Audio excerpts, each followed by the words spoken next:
Good day, everyone. Welcome to second International Online Symposium on Materia Medica. I'm Niyosha Esmailzadeh, a PhD candidate of traditional pharmacy, and I'll be assisted by my colleague, dear Dr. Hamed Ahan Sazan. Before starting the keynote speeches, let's go to introductory English clip.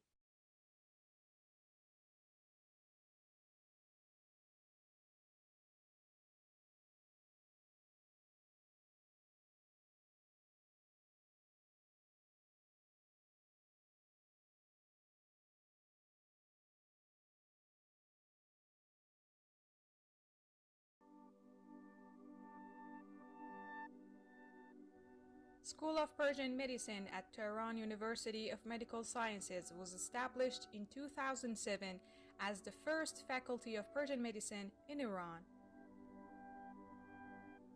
School of Persian Medicine is a center for educating the evidence-based science of traditional Persian medicine and has a modern clinic for patient services. School of Persian Medicine encompasses three departments, which are traditional medicine, traditional pharmacy, and history of medicine. Each one has numerous students and graduates.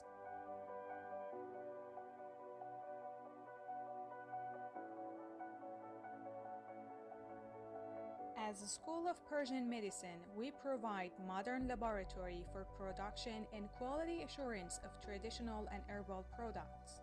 We also enjoy fully equipped library, study space, computer center, and multiple congress halls.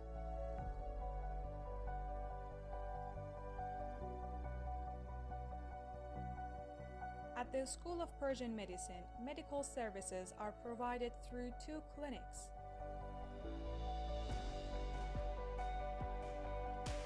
Ahmadiyya and Khark.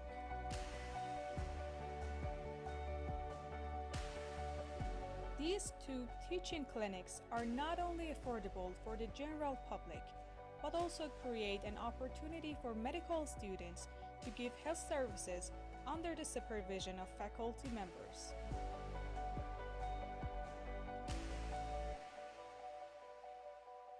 Both of these clinics have pharmacies which dispense natural products under the supervision of traditional pharmacy specialists. More than 500 scientific articles have been published with the affiliation of School of Persian Medicine. About 15% of these publications were carried out by international collaborations with experts from the United States, Australia, China, India, Brazil, and Pakistan.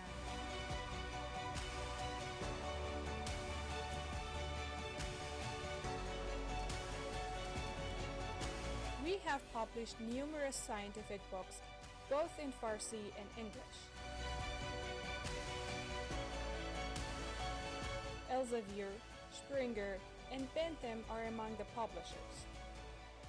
School of Persian Medicine has the unique capacity for international activities in different levels, from holding high-standard international conferences to long and short-term educational and research programs.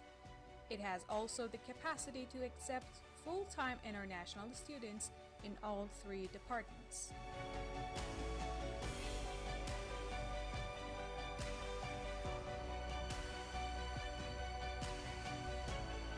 School of Persian Medicine has not forgotten technology. We support highly creative technology projects in Technology Incubator for traditional medicine, pharmacy, and natural products.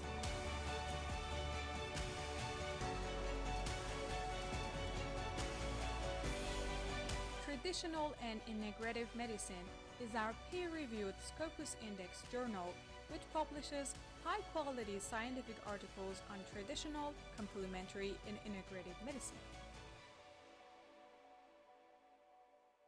Traditional Persian Medicine and Complementary Medicine Student Association is a recently established scientific association that has held diverse scientific workshops, webinars, and journal clubs.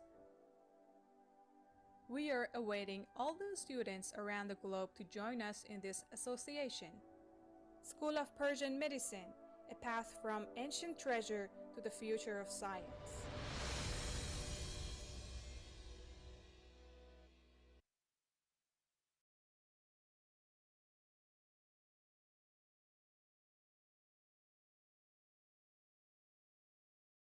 Okay, welcome back, everyone.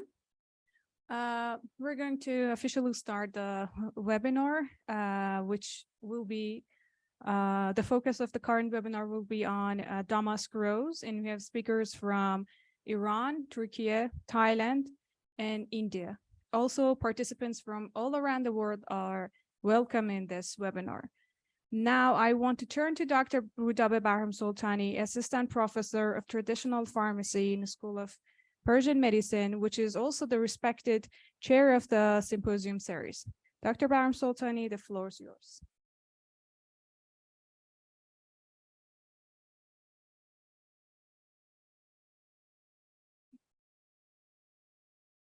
In the name of God, the compassionate, the merciful. Hello, everyone. Here we are with another Symposium on Materia Medica. As my colleague said, the focus of this symposium is on Damask rose. Probably several of you know that School of Persian Medicine at Tehran University of Medical Sciences has launched this series of online events as International Symposium on Materia Medica from summer, starting with saffron, and now we are glad to perform the second symposium with a topic on Damask rose. So Damask rose is globally known as the national flower of Iran.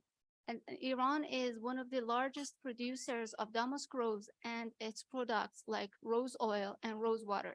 However, in addition to Iran, Turkey and Bulgaria are two important countries which produce the highest amount of rose products around the globe.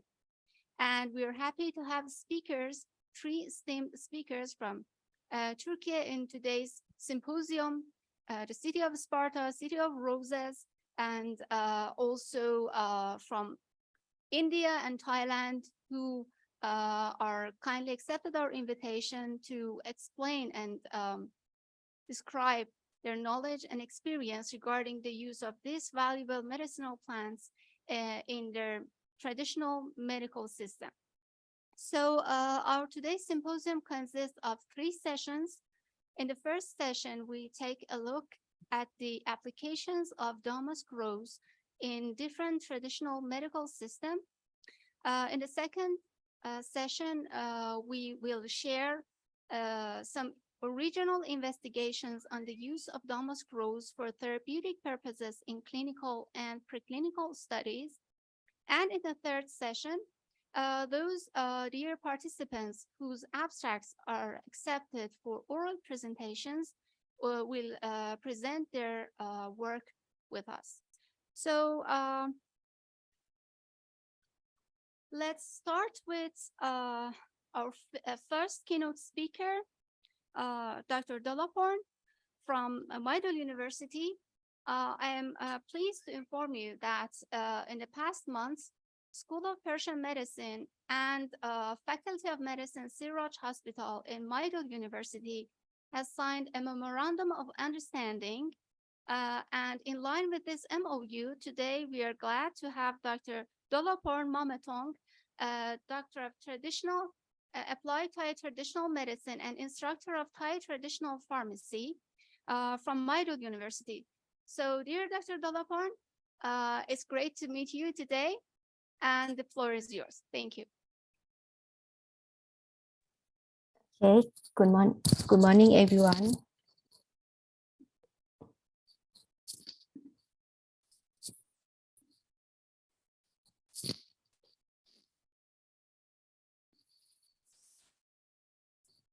Okay, everyone can see my slide. Yes, we can see your slide.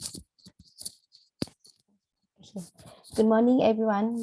My name is Dolaporn Mametong from Center of Applied Thai Traditional Medicine, Faculty of Medicine, Sirilas Hospital, Mahidol University from Thailand. It's been an honor to share Thai traditional medicine knowledge with you all. Today, I will talk about the use of damask rose in Thai traditional medicines. The topic for today are about Thai traditional medicine knowledge, concept of herbal medicine in Thai traditional medicine practice, Thai traditional pharmacy principles, and damask rose in Thai traditional medicine. Okay, first of all, I will introduce you about Thai traditional medicine theory. In Western medicine, they treat patients depend on their sickness and symptom in its human system, which is different from ancient medicine. Ancient medicine focusing on balancing 4 elements inside the body. So today I will demonstrate you about the 4 elements in the body by the blood vessel compared with 4 elements. The first one is the earth element. The earth element is something that you can touch. So you can touch its roughness and hardness, and the earth element function as the haptic of other elements like an organ in human body. So today is demonstrated as a blood vessel. After that, the water element. The water element is something that liquidity, infiltration, and absorbability. That is can be a binder and moisturizer in the body. It is demonstrated as blood in your blood vessel. Next one is the wind element. The wind element is an untouchable, movable, regulate, and circulate element. You may say like a breathing in the airway or your gas in your stomach, or you may not send it like the circulation in your body as the blood circulation. And the last one is the fire element. It's also an untouchable element, but it can function as an energize, warm, and burn other elements like body heat energy. So the cause of illness in Thai traditional medicine theory composed of 2 factors, the internal factor and external factor. The internal factor is mostly are affected by the body element imbalance, such as defective body element and age changing. And the changing in season, time, geography, and inappropriate behavior is one of external factors. For the practice guideline in Thai traditional medicine practice, we separate into 2 guidelines, which are herbal medicine and non-herbal medicine. For herbal medicine, we treat patients with a single herb or a herbal formula with reference from national drug list or an individual decoction formula. And non-herbal medicine, we have a manual such as massage, hot herbal compression, and giving advice of Thamanamai advice.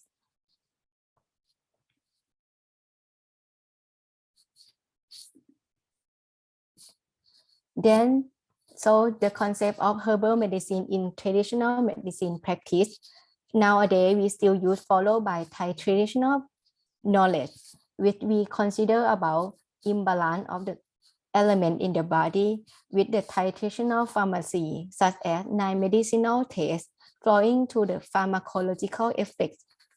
And also nowadays we using a scientific evidence to understand the mechanism of traditional medicine like reverse pharmacology. And then we analyze all the data to translational practice, which is called evidence-based medicine. So the concept of Thai traditional pharmacy principle, we also have a 9 medicinal tests that which is correlate with pharmacological action. And we also have the analysis of the structure of herbal medicine, which is composed of the main ingredients, the secondary ingredients, the controlling ingredient, and the seasoning ingredients. Besides the four basic principles of pharmacy that play the important role in Thai herbal medicine production. Not only a herbal medicine that we also have an aqueous adjuvant in Thai traditional medicine, or in Thai we call น้ำกระสายยา. An aqueous adjuvant is an aqueous solution from nature or prepared from raw materials such as boiling, macerating, squeezing, or dissolving. The purpose of aqueous adjuvant are to prepare the dosage form like honey, and next is to dissolve some dosage form like boiled water. An important role of aqueous adjuvant is to enhancing the beneficial effect of herbal formula such as jasmine water, ginger water, holy basil water, and rose water. So using different aqueous adjuvant can provide different effect of herbal medicine in the same formulation. Then I will talk about the history of Damask road in Thailand. In the record, it stated that the Damask road is an imported plant from Iran. It was appeared in Thailand in King Rama II era or around 1809. In the past, it was planted in the home of the wealthy, but nowadays can found commonly. Damask road in Thai traditional medicine. Nowadays, we not using a raw material in Thai traditional medicine, but we use a rose water as an aqueous adjuvant. A rose water is a saturated aqueous solution of rose oil that come from a damask road. So rose water has a fragrant taste. Mostly we use as a tonic for heart and to relieve fever, thirsty, and exhausted. We can see Damask rose water is an aqueous adjuvant in the energy booster recipes.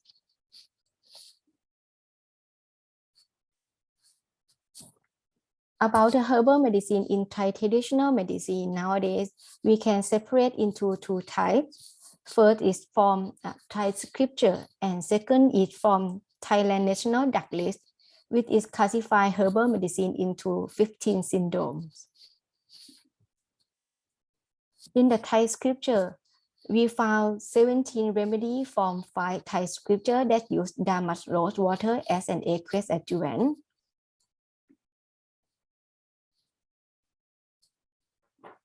In 17 remedies, it consists of 3 recipes for unbalanced fire element, 3 recipes for unbalanced wind element, and 3 recipes for a heart tonic, and 8 recipe for the children disease that we call in Thai Tan Sang. So in the 7 recipe, we can categorize into disease and symptoms used as following. For unbalanced fire element, that means the defective vital heat that can cause you have a fever, thirsty, cold hand and feet. For balanced wind element, that means the defective energy that can cause you have a tiredness, low energy, dizziness, and fainting.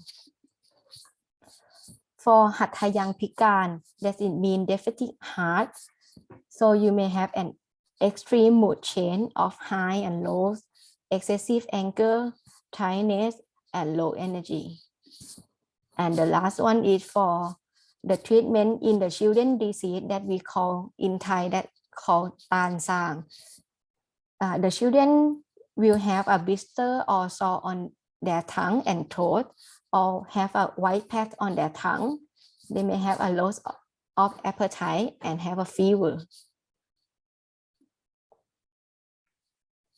Not only in Thai scripture, now we found that we have one remedy in Thai National Drug List that use Damask rose water as an aqueous adjuvant too. This recipe is to relieve to relieve children disease that can cause children have fever, stomach ache, flatulence, slightly diarrhea, and loss of appetite. And this is the example use of damask rose water as an aqueous adjuvant in Thai traditional medicine. We have a procedure that we call a traditional throat pen that a doctor use an index finger or little finger to apply the pen on the base of the patient's tongue. Commonly, the throat pen is used in children, and damask rose water used as an aqueous adjuvant with antipyretic such as in ยาหอม such as in ยามหานินแท่งทอง and ยาเขียวหอม to reduce fever in children.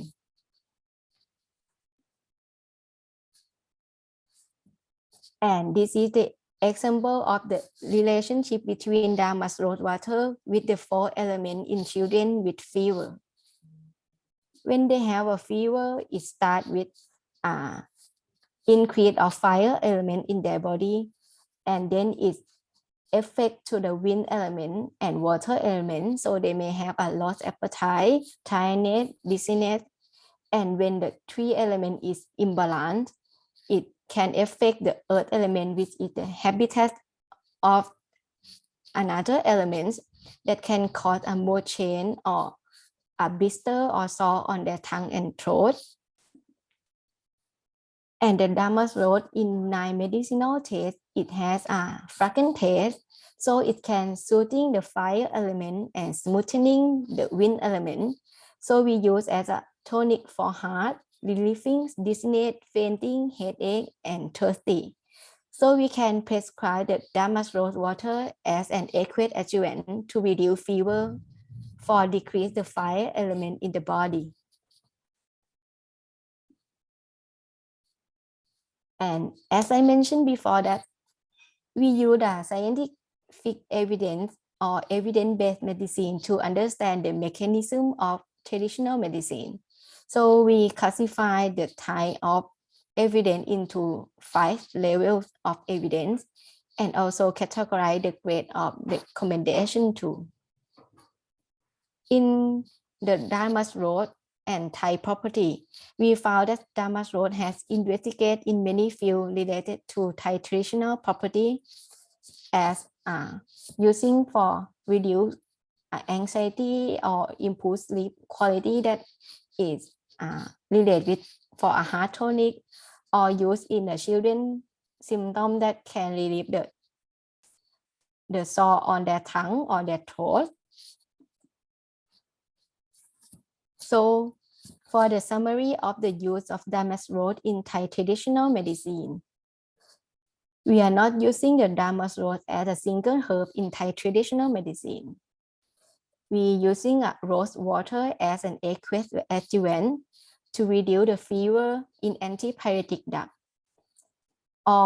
and also use as a tonic for heart and relieving dizziness, fainting, and thirsty. The contraindication is to be careful in the patient who allergy in pollen and the property related to evidence-based medicine. And lastly, Thai traditional medicine is not a massage. Thai traditional medicine is not herb. Thai traditional medicine is the art of treatment, enchanting, preventing, and rehabilitating health with Thai wisdom, Thai culture, and Thai way of life. Thank you very much.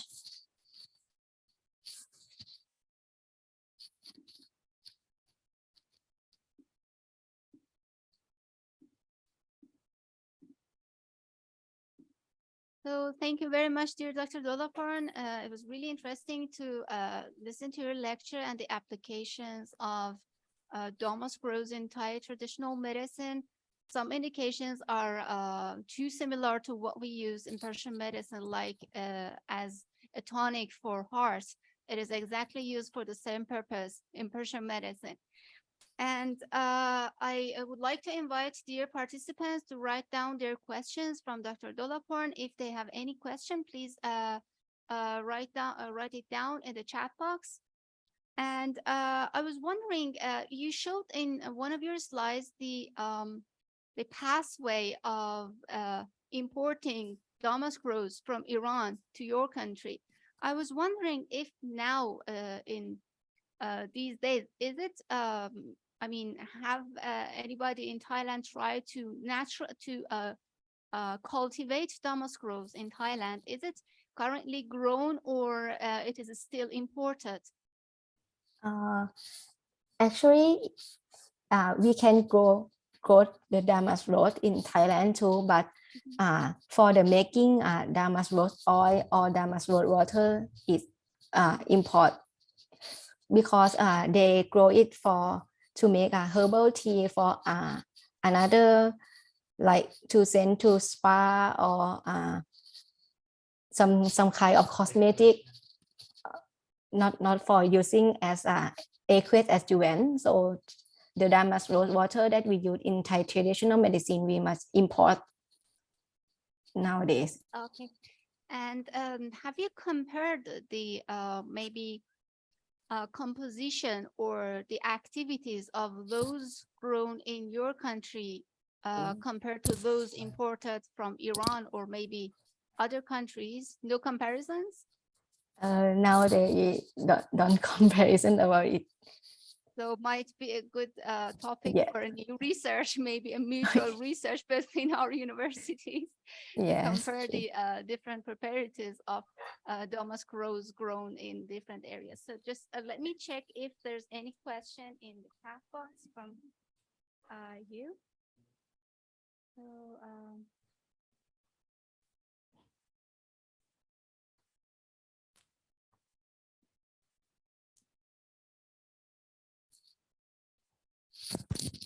any questions in the chat box?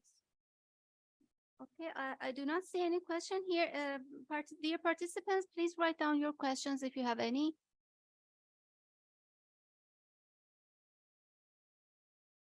It's a good opportunity to obtain information from the applications of damask rose in other countries such as Thailand, which also has a rich traditional medicine. So please, if you have any question, please write it down. No questions?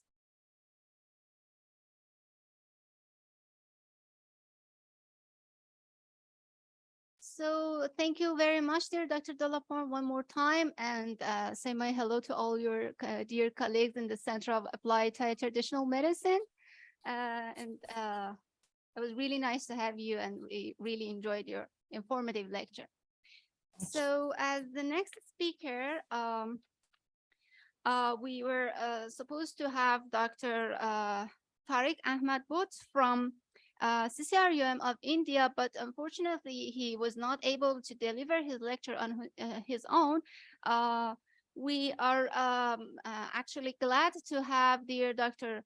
Mohsen Delvi, head of World Unani Foundation of India, who is going to present this interesting topic on the therapeutic uses of damask rose in Unani medicine of India. So, dear Dr. Delvi, you are actually activated as a co-host, and the floor is yours. Thank you very much for giving us your time, and it's very nice to meet you again, although virtually.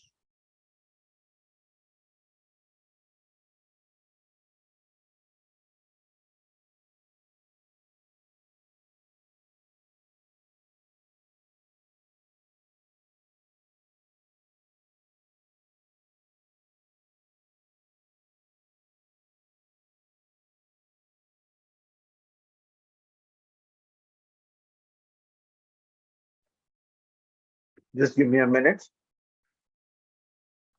Yeah, sure.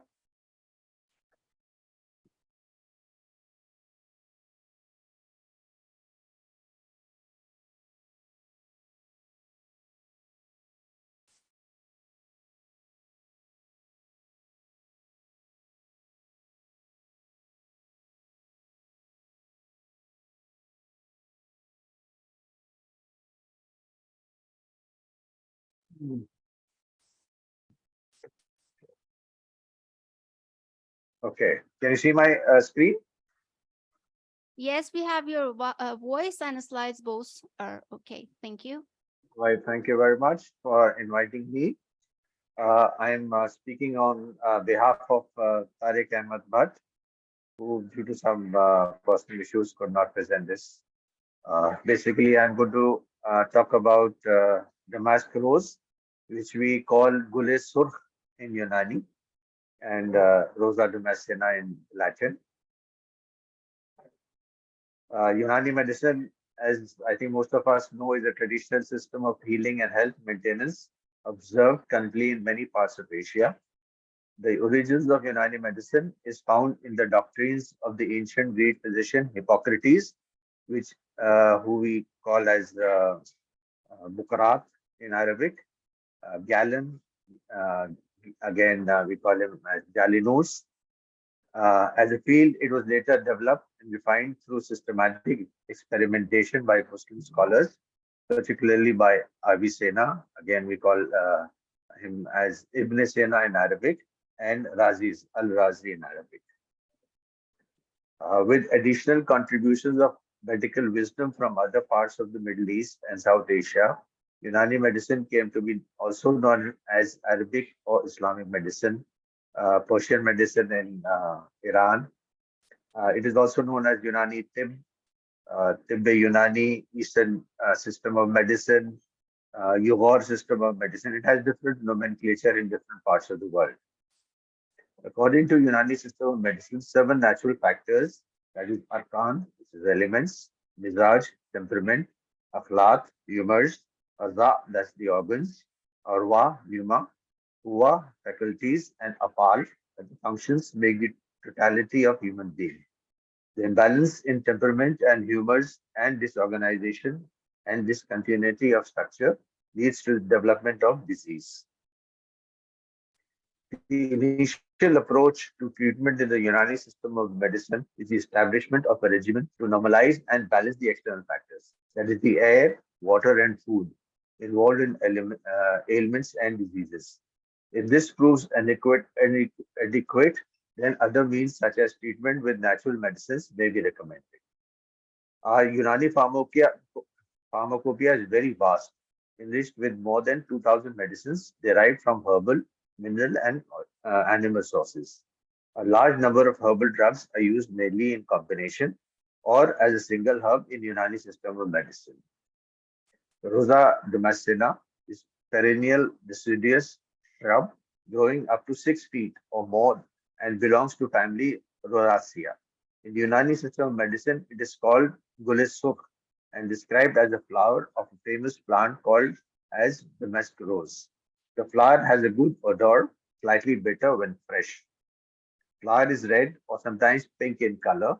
The temperament of Gulisur is considered motadil, equable, and cold and dry in second degree. In Kashmir, it is also known by the name of Keshur Gulab.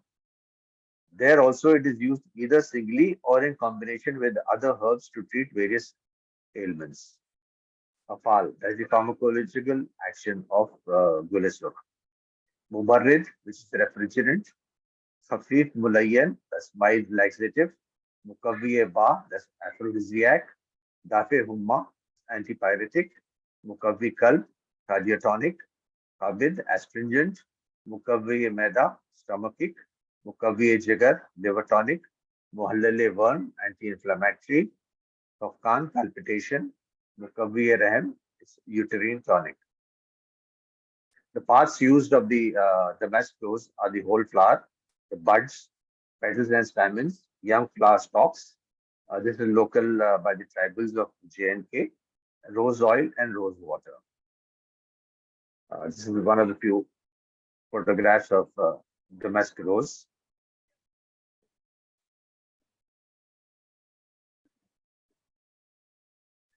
Different databases like Science Direct, Scopus, PubMed, etc. was screened online to obtain the information. Classical Unani literature books were consulted from the Library of Regional Institute of Unani Medicine, Srinagar. However, as far as the information on local use is concerned, It has been gathered by the authors from the tribals during survey tours to different forest areas of Jammu and Kashmir. The therapeutic uses of Damask rose. ENT and respiratory ailments. The boiled mixture of flowers and honey is used as a gargle to treat the disease of throat, sore throat, laryngitis, pharyngitis, tonsillitis, etc. The paste of the flowers is useful in asthma when used in combination with Sharbat Banafsha, the syrup of Viola odorata, or Sharbat Zufa, syrup of Hydropus officinalis. Decoction of flower buds is used as expectorant. Flowers are also used in treating coughing up to of blood and nose bleeding. Flower juice is poured into nostrils to treat headache. Aqua of rose water, or gulab is used to treat earaches, cardiac disorders. An aromatic plaster of Gulesur is applied on chest for the treatment of bradycardia, Garuda Decoction of the flower buds is used as cardiac tonic. Aqua of rose, the earth gulab or rose water, is given orally 25 ml to cure heart palpitation. Gastrointestinal and related diseases. Fresh flowers are used as laxative and has compound action of causing mild purgation as well. Flowers improve appetite. A paste of the flower is applied on the abdomen to treat gastritis. Fresh flowers are given orally to tonify the stomach and intestines. It decreases the excess rutubate maida, that's gastric secretion, and is used as anti-stomachic. Decoction of the flower is used in hepatitis and in prolapse of the rectum. Aqua of the flowers, the argulab or rose water, is used to treat the hepatic pain, pain in intestines, and stomach. It is also used in indigestion. Decoction of fresh flowers is beneficial for the treatment of peptic ulcers and hemorrhoids. The dried flowers are given orally to cure diarrhea. Diseases of the mouth and oral cavity. The decoction of flowers is used as gargle to strengthen gums and teeth. Powder of dry flowers is sprinkled into the mouth to cure aphthous ulcers. The decoction of fresh flowers is used as gargle to treat halitosis. Flowers are also used for burning sensation of the mouth.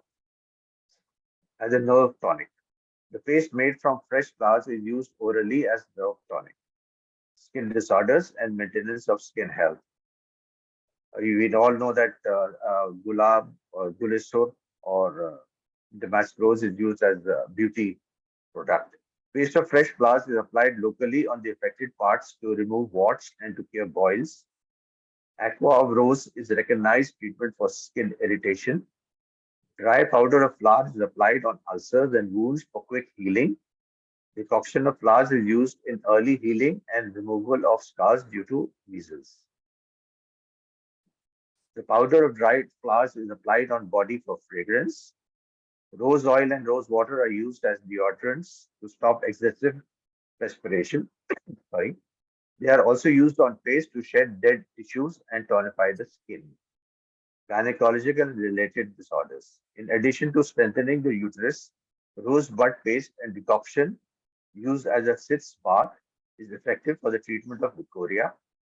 Decoction of dried flowers is given orally for general uterine health. Other diseases.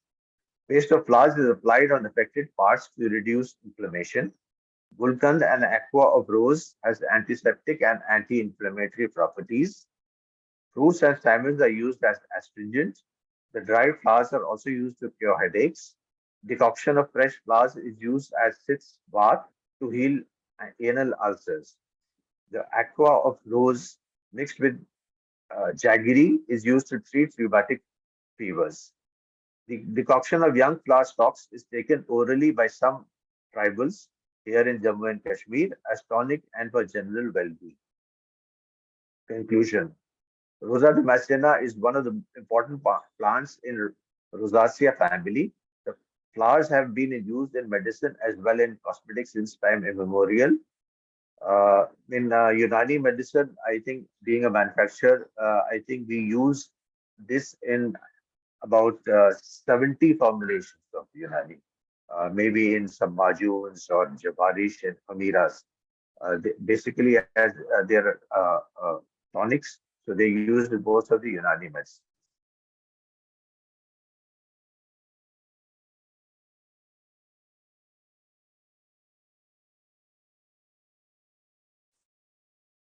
Fodder of medicine over thousands of years. Although the plant has been evaluated phytochemically and some bioactives have been found. However, systematic experimental studies, starting from toxicology, preclinical to clinical studies, need to be conducted to authenticate and validate the claims regarding its use in traditional system of medicine. Such experimental studies will definitely give the traditional system of medicine wider acceptance all over the world. It is also important from commercial point of view because wider markets means more trade. Having said all this, one thing is clear that the traditional system of medicine are working and have been benefiting the mankind since antiquity. That is why even in this era of modern medicine, more and more people are reverting back to the traditional system of medicine, particularly those people who have apprehensions regarding the safety and toxicity of modern medicine and those who have not been benefited from modern medicine. These are the references from which this presentation was made.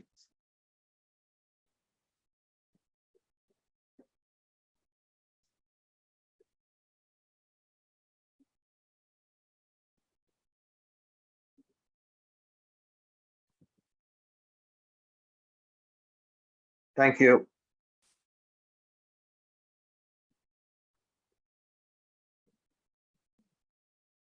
Thank you, dear Dr. Delvi. It was a really informative presentation about the applications of Damask rose in Unani medicine. I would like to invite all dear participants to write down their questions in the chat box if they have any. I personally have some questions from you, and I would be thankful if you can help me in this regard. I was wondering how much popular is to intake rose products or rose water in between people in India. You know, I personally drink, I think at least 2 times a day rose water. I mix it with water or I prepare it as syrup. I was wondering if it is that popular in India or not. As a medicine, I don't think it is very popular, though it has many benefits. The rose water, as such. Rose as an ingredient in Unani medicines is there because being a manufacturer, we use these medicine, this product. But intake of rose water is not very popular in India, though it has very. My family uses it for stomachache. If you have a stomachache, you drink rose water, and definitely it is beneficial. But somehow or the other, I see we've noticed that more and most of the Indian people use it either as a face wash to cleanse their skin or as a eye drop, during conjunctivitis. So intake of rose water is limited in India. Maybe we've not popularized it so much. Okay, and another question maybe similar to that I asked Dr. Dolaporn, is rose naturally grown in some parts of India, or maybe better to ask which parts or which province in India is providing the highest quality of damask rose naturally? In the previous symposium, I remember the esteemed speaker talked about the natural growth of saffron in some parts of Kashmir. Is it the same? Is it the place where other medicinal plants like damask rose is also grown, or it is grown in other parts of India? As far as I know, that some tribal areas do grow this damask rose, but mostly what is grown in Kashmir is the ornamental rose, not having no medicinal value. Uh, uh, in eastern part of Uttar Pradesh, this is grown in bulk, the damask rose. Thank you. Not And much in Kashmir. yeah, okay.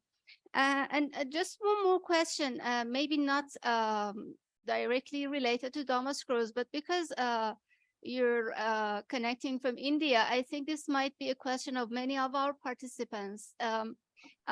Different traditional medical systems are used in India. We hear different names like Siddha, Ayurveda, Unani medicine. So I know it might need more time, but is it possible to just briefly explain us, clarify what are the differences between these different medical doctrines, We have, right. traditional medicine Uh, in India? Yeah. yes, it's a very interesting question that you put.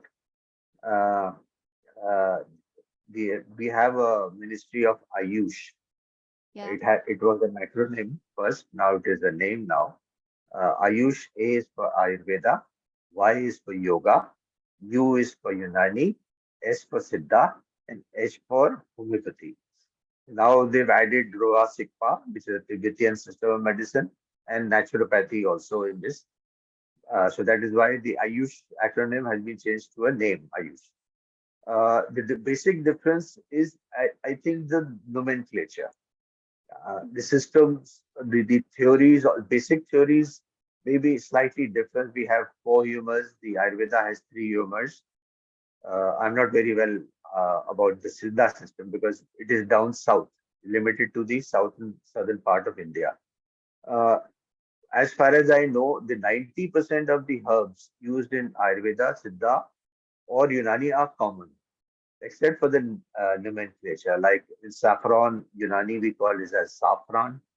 In Ayurveda, it is called as kesar. So I don't think there's much difference in the treatment part, but because Unani, we say that it came from Greece. Greece, it traveled to Iran, Persia, and then from the Arab, it came to India. That is why we call it as Unani system. Yunan means Greece in Arabic. Uh, but this Ayurveda is 100% Indian system of medicine. Uh, and it uses herbs that are grown in India because it is an Indian system. But in Unani, we are importing herbs from Iran, we are importing from Greece because it traveled this system traveled from all these countries and took their local herbs into consideration. So this is the basic difference. Otherwise, if we see that the herbs are 90% common. Thank you very much. Very informative. Thanks. Appreciate it.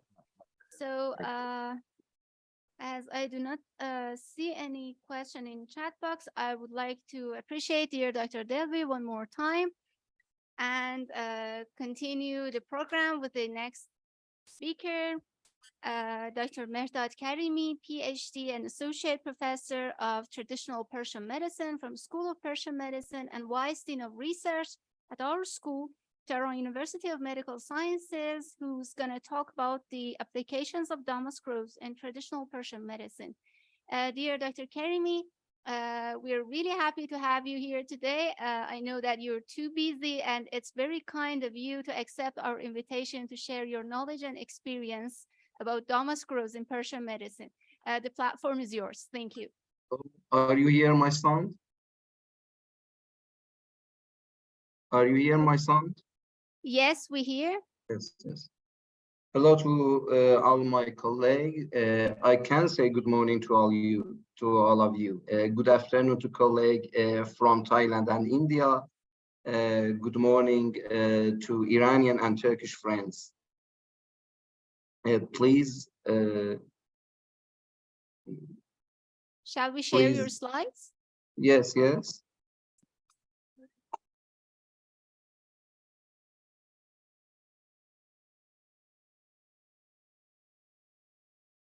So your slides are shared.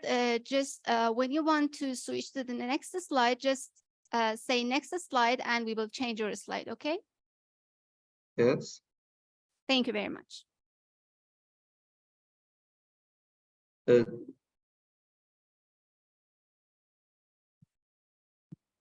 Please, slide 2.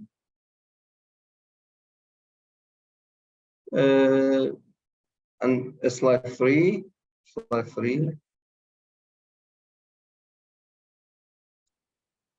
The pleasant smell of roses has made us gather from Thailand to Turkey. Let's take slide 3. The pleasant smell of roses has made us gather from Thailand to Turkey.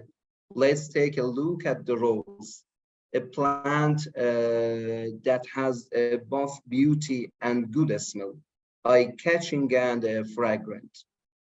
I am Mirzad Karimi, Associated Professor of Traditional Persian Medicine or Iranian Traditional Medicine, School of Persian Medicine in Tehran University of Medical Science in Iran.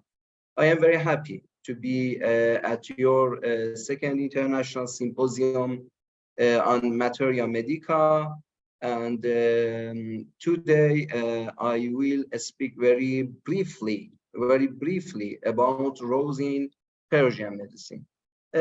Traditional medicine in the East has a serious relationship. It is as if they all branched from the same trunk. The theory of elements is common to all of them. So I like to think of them all as a subset of elemental medicine. Thai medicine, Ayurveda, Unani medicine, Persian medicine, Chinese medicine, and Tibetan medicine, subset of elemental medicine. In the traditional medicine of Iran, Thailand, and India, we have 4 elements. Medieval Persian practitioners knew the medical traditions of ancient Greece, Egypt, India, and China. The theories of Hippocrates and Galen were popular and well known, but the roots of the theory of elements can be found in the East, in India, in Persia. In Visheshika book in 6,000 years ago, and Avesta almost 1,736 years ago, mentioned theory of elements. The Persians not only gathered existing medical information, but also added to this knowledge with their own astute observation and experimentation, and introduced many new scientific theories.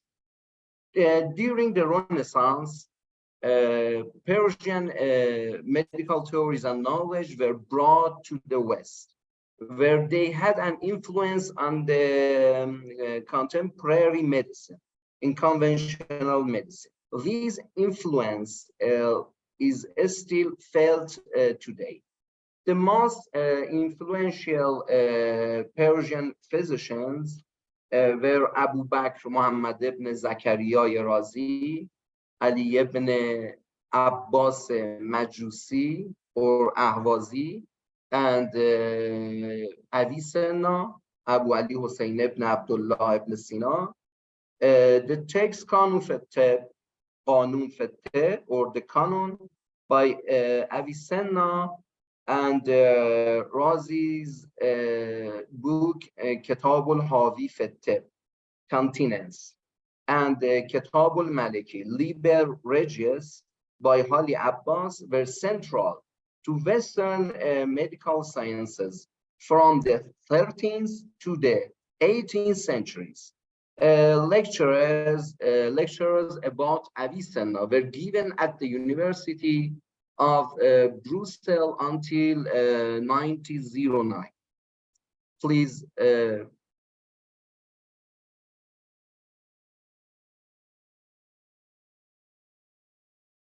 Its common branch in Thai massage, Ayurveda, Unani medicine, and the other is in Oriental medicine and East traditional medicine.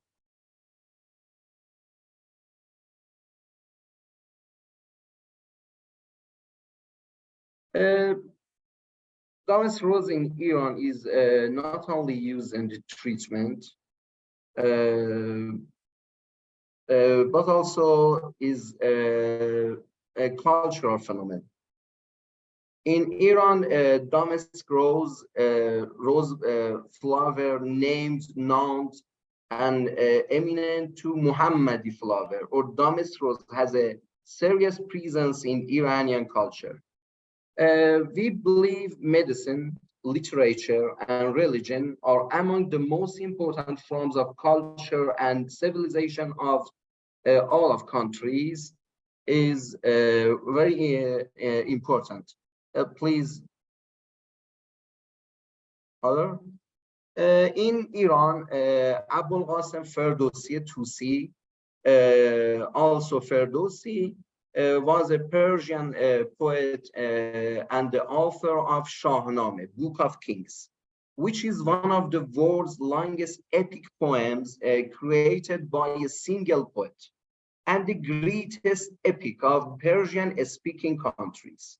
Ferdowsi is celebrated as one of the most influential figures of Persian literature and one of the greatest in the history of literature.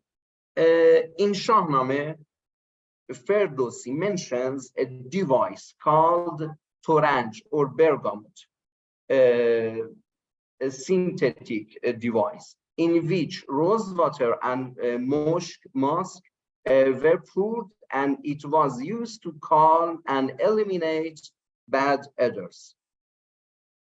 This slide. The Greek poet Molavi Rumi answers the question in a poem like this. ز آن صدر بدر گردد اینجا هلال گل اصل گل از عرق لطف مصطفی است. The origin of the flowers in Muslim culture. The origin of the flower is from the sweet of Prophet Muhammad. The women of Sadr is burned. Here is the crescent of the flower. In fact, the meaning of the above verse, above poem, is that one day Prophet Muhammad sweated, and when his sweat fell on the ground, a red flower appeared. Nominate Gul Muhammadi or Damask rose. If you have noticed, rose water, which is the result of the distillation of the rose flower, is used in washing religious places, such as imams' shrines or Mecca and the Kaaba house, due to its antiseptic properties and also its pleasant aroma. It is also used in religious ceremonies in Iran and the others of Muslim countries, such as Ramadan. In Ramadan, in the preparation of offerings such as halwa, sholezad, and sherbet. The fact that the rose water obtained from the rose is used in the religious ceremony. Please turn the slide. This slide, the old way of making rose water in the city of Kashan in Iran. It is said that Avicenna invented this method, قرع و انبیل. Unlike Clevenger method of extracted essential oil of rose water. A slide. That's a slide. In this picture, you can see roses and a special device for sprinkling rose water. It is used in morning ceremonies. Gulab Pash. A slide. A delicious food. The yellow food in the pictures is the sholezad, a dish prepared with rice, saffron, rose water, and sugar. It is usually cooked in religious ceremonies. And brown food is halwa with wheat and saffron and rose water.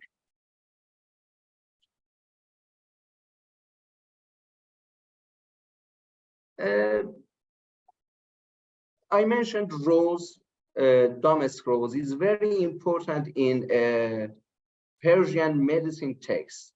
As you consider, there are 549 drugs in the pharmacy books contain damask rose in Qarabadin Kabir, text of drug formulation. And the great Exir Azam, a great elixir book, which is book similar to Harrison's internal medicine book. It has been mentioned 1,983 times as a medicine in the treatment of various diseases.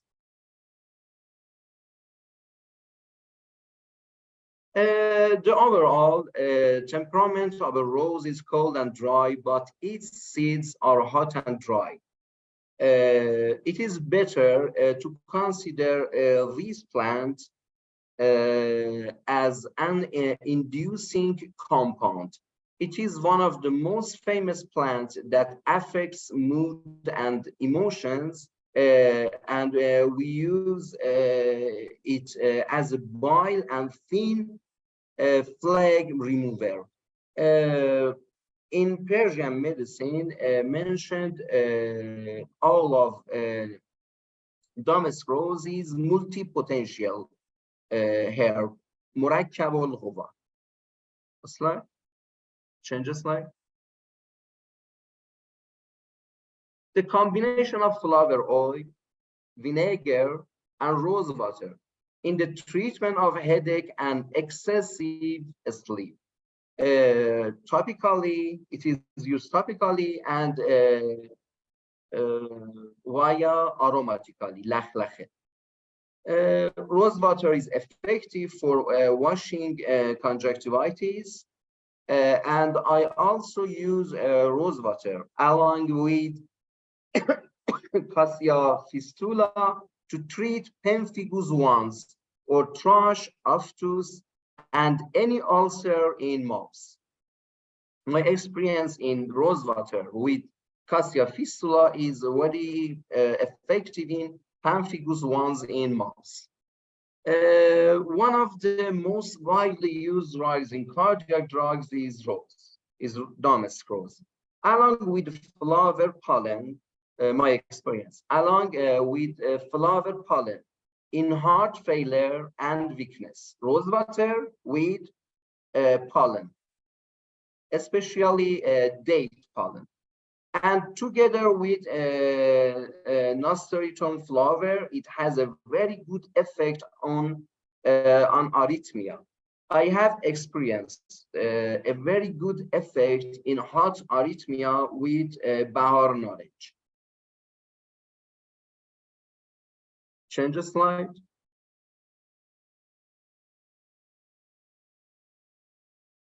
Rose water and damask rose is one of the very good medicines in strengthening the digestive and liver function. A Golgand combination ingredient of Golgand, damask rose, and sugar or honey is usually used in liver cleansing medicines. Rose water has a double effect on digestion. Cold rose water reduces diarrhea, and warm rose water is laxative. Blossom of damask rose, unlike cold rose water, reduces diarrhea. A rose decoction with senna leaf is widely used as a good laxative and purgative phlegm from gastrointestinal system. Change the slide.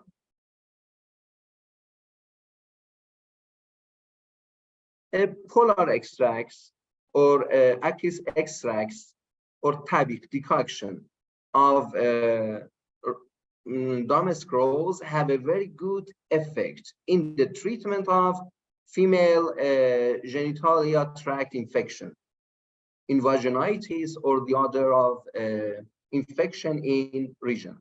And these effect increases when I add pomegranate flower and chamomile flower. Change the slide.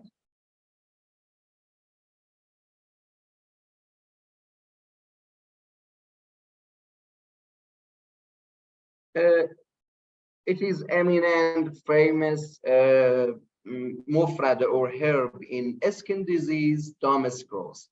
It is also extremely effective in skin diseases. For example, it is effective in reducing sweat together with the leaves with leaves of leaf of yarrow, bumadaran, Aquila multifolium, to remove the rash and scar, and with mood to decrease sweat. Change the slide. And there are many different products in traditional medicine, in Persian medicine, some of which I mentioned in these slides. Flower oil, rose water, honey, gulangabin, gulgand, rose syrup, rose potion, معجون گل, rose powder, صفوف گل.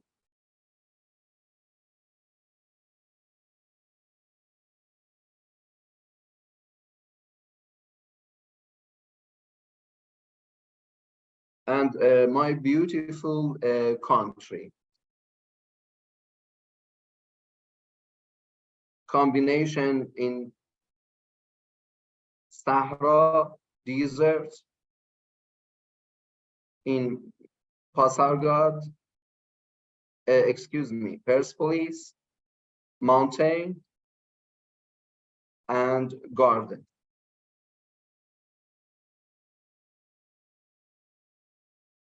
I entrust you to the great God.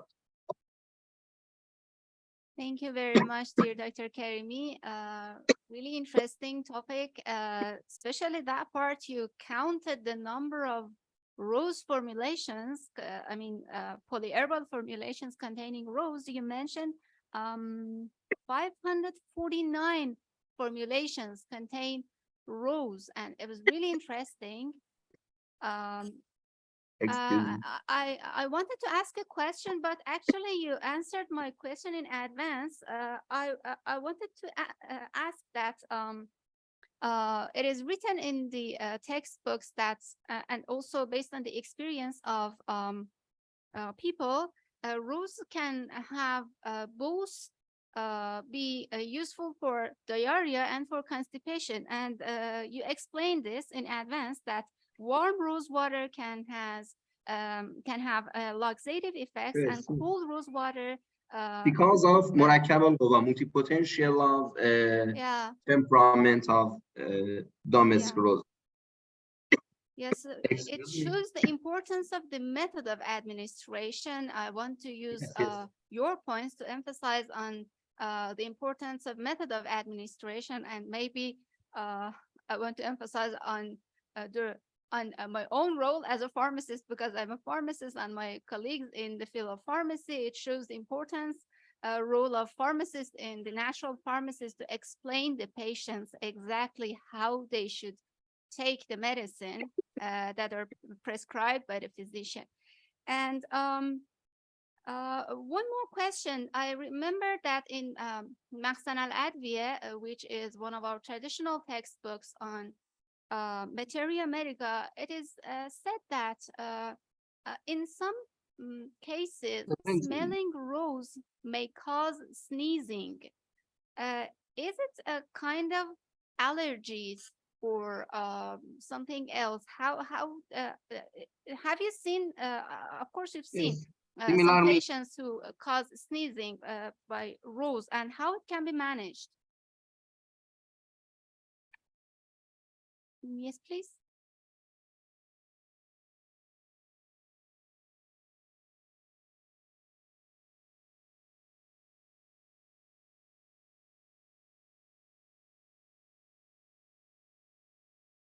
Sorry, Dr. Karmi, we don't have your voice. excuse me. It's the first allergy report from flower was made by Razi in Risalatun Shammiye. It's correct. It's correct. Damask rose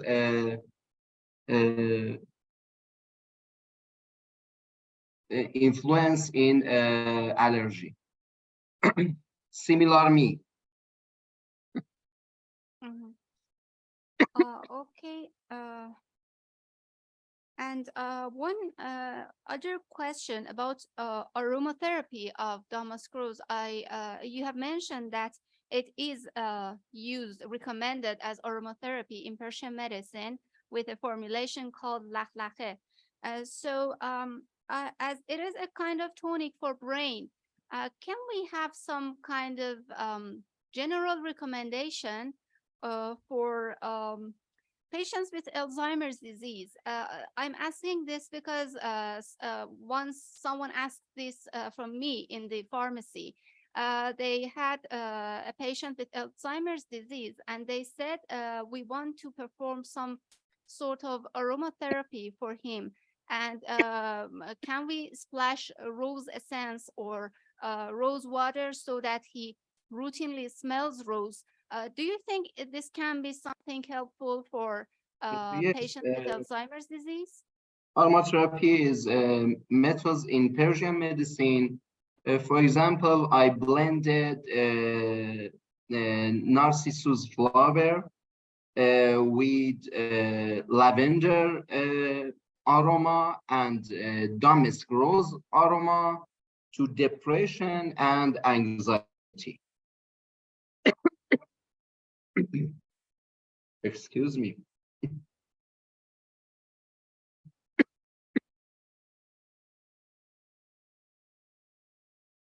So it can be used as for depression and anxiety. And yes, actually, I remember I have once read some papers, even systematic reviews, I think, which confirmed the effect of aromatherapy with rose oil on anxiety. It is one of the essential oils, of course, one of the most expensive essential oils around the world. And it is one of the most investigated essential oils in case of aromatherapy. So thank you very much one more time, dear Dr. Karimi. We learned a lot from your lecture. Excuse me, because of allergy coughing, because of rose water. Okay, yeah. So, okay, thank you very much. And I would like to invite the next speakers. We have two speakers delivering one interesting topic, of course, for ladies. What is said about the skin benefits of natural rose water. We have two speakers from Süleyman Demirel University of Sparta in Turkey. The city of roses, as I mentioned, Turkey is like Iran and Bulgaria, one of the largest producers of rose and rose products globally. So I would like to invite Dr. Fuat İnce and Dr. Taner Erkaymaz to deliver their interesting topic together about the skin benefits of natural rose water. Dr. İnce and Dr. Taner, nice to meet you again here, and the floor is yours. Hello, dear Rudabe, Dr. Rudabe. Hello, everyone. I am Fuat İnce from Süleyman Demirel University, Turkey. I am the head of the Department of History of Medicine and Ethics. I'm very happy because we are with you, and I thank you again, Dr. Rudabe and her team.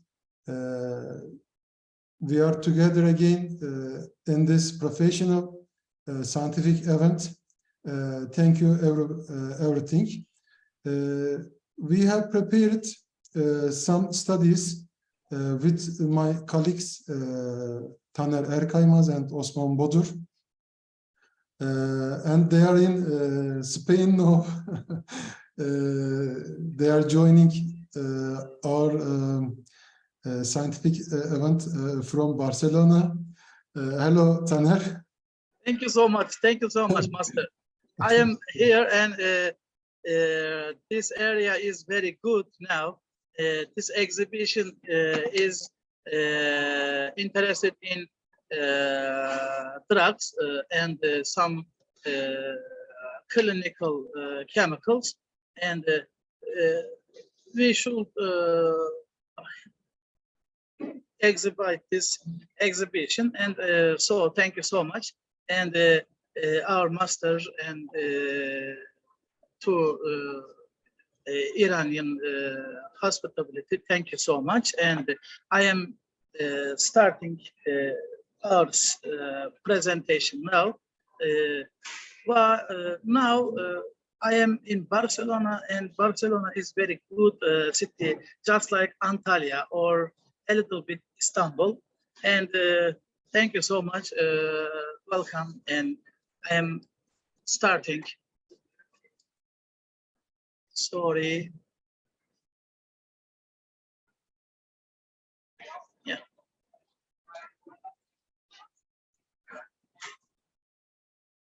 Is okay now? Now, our subject is what is said about the skin benefits of natural rose water. As you know, there are a lot of sentences for rose water about skin care artificial. And as you know, we have some traditional production for rose water and rose oil in Sparta. But we know very well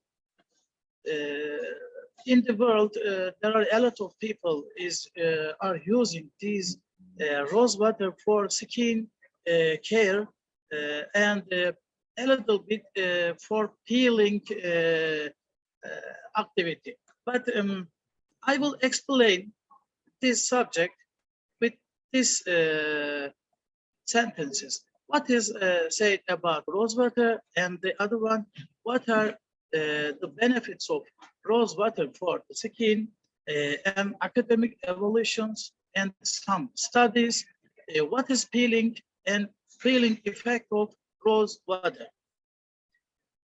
And as you know, rose water is very good hydrosol, and it's producing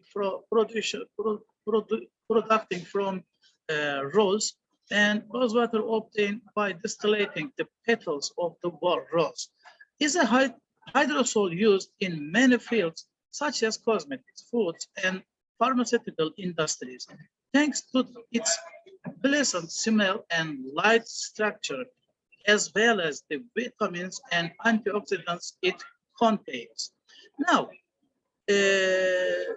when it comes to rose water, the first thing that comes to mind is that it is a skin care product, because as you know now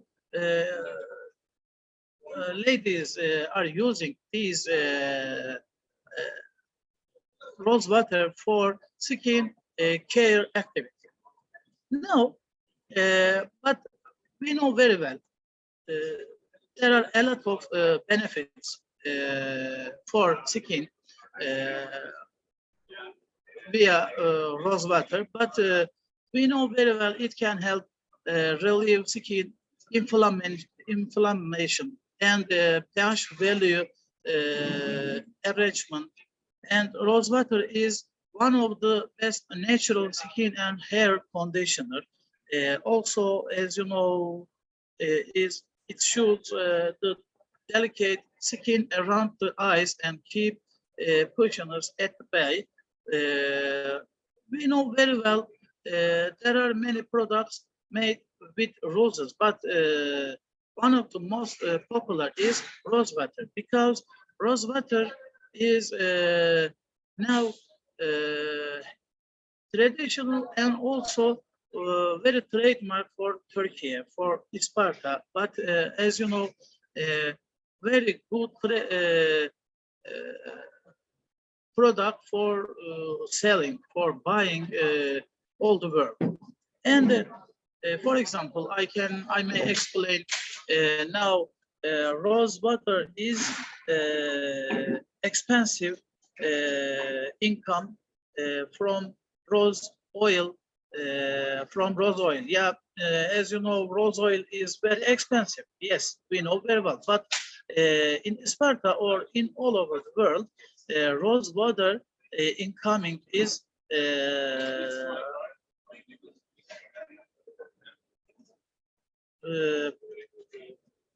bigger than bigger than the rose oil incoming.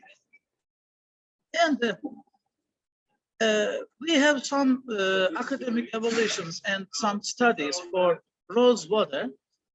As you know, this subject is very good enough for rose water benefit including and benefit explaining. For example, assessment of rose water and evaluation of antioxidant and anti-inflammatory properties of a rose water based cream formulation. And as you know, this study was from Pakistan, and I am interested in this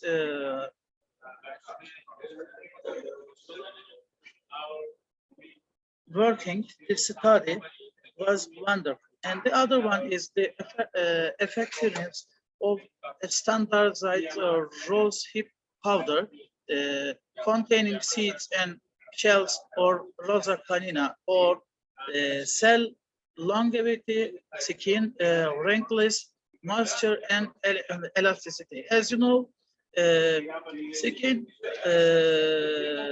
needs to moisture for good care, and elasticity is very important for skin. So this rose water is working very well in this area. The other subject is inhibition of neutrophil adhesion and antimicrobial activity by diluting hydrocell prepared from Rosa damascena. As you know, Rosa damascena is our rose from Sparta, and this subject is very well including, very well explaining our rose water and as you know, antimicrobial activity, and is working very well for antimicrobial solution. The other academic subject is the effectiveness of standardized or hip powder, and yes, skin works.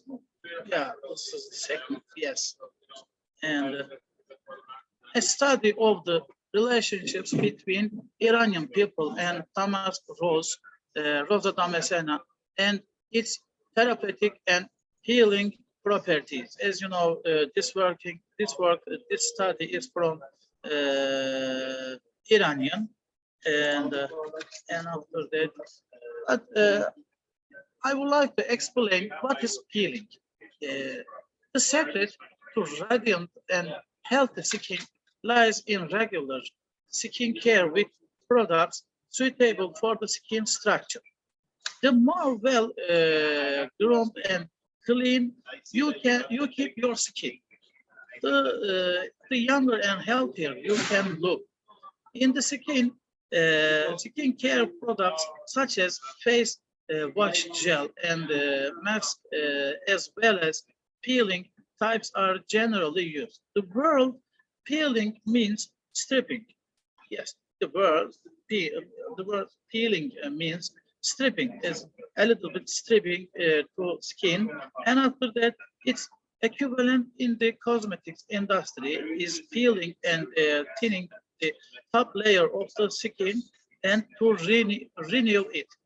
As you know, the skin is absolutely stripping at the beginning, and the second step is working for renewing skin area. After that, with this process, the skin is purified from the dead layer. As you know, skin has some dead layer. That layer is not good for healthy skin. So the peeling process, which aims to minimize the raw and oily appearance on your skin, aims to have a brighter and cleaner skin. Chemical peeling is done by applying a chemical solution to the skin. This method provides deep cleansing as well as peeling the skin. Physical peeling is the manual removal of dead skin cells using an abrasive object or component such as brush. But peeling effect of rosewater. Chemical peeling is done by applying a chemical solution to the skin. This method provides deep cleansing as well as, yes, it is perfect, but however, peeling application using synthetic chemicals may cause unwanted side effect of the skin. Chemical solutions typically used include glycolic acid or chloroacetic acid, salicylic acid, lactic acid, or carboxylic acid, or these phenols. The different types of chemicals cause a controlled injury, each penetrating through to a different skin depth, then peeling away to reveal a new layer of skin. But we know very well peeling affect rose water, because one of the benefits of rose water for face is that it helps balance out all oil production and keep it in check. It also nourishes the skin and gently removes dead skin cells and other impurities to keep pores from clogging and reducing the chance of breakouts. Rose water includes terpenoid chemicals and phenylethyl alcohol as natural. While terpenoid chemicals nourish the skin, phenylethyl alcohol is renews the skin, is gently eroding it. And as you know, now rose water is rising in cosmetic industry, cosmetic section, and we came with our colleagues to Barcelona now, and this subject is drugs, but there are a lot of cosmetic chemicals in here, and rosewater is also here. Thank you so much for listening to me. Thank you. Thank you, dear Dr. Tanner. Appreciate it for your interesting lecture. As I said, this topic is, I mean, all topics related to cosmetics is always really interesting, and we learned a lot. You collected a collection of useful information. I have some questions regarding the cosmeceutical or maybe skin benefits of rose water. You mentioned that it has demonstrated wound healing properties and anti-wrinkle properties. Did you find any study which shows anti-scar, wound scar effects? Because sometimes the wound is healed, but there are the scars which cause problem for the patient, and they're trying to getting rid of. So Yeah. is there any evidence for the effect of damask rose on wound scars?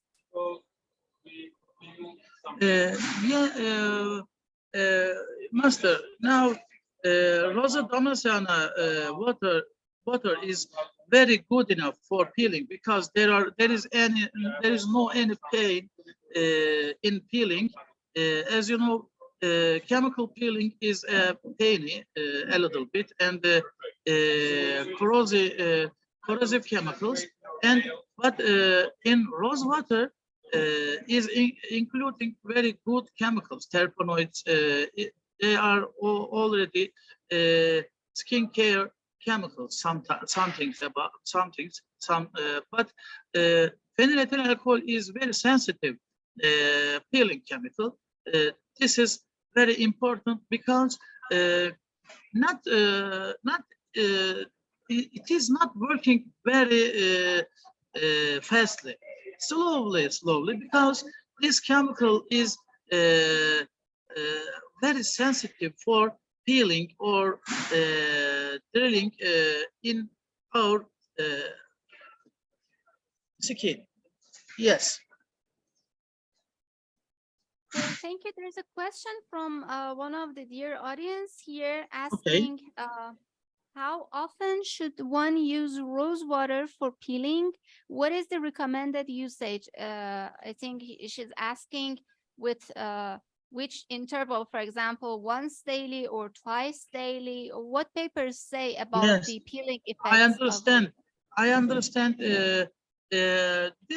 This is very good procedure, and I recommend this peeling is also every night before to bed, and from your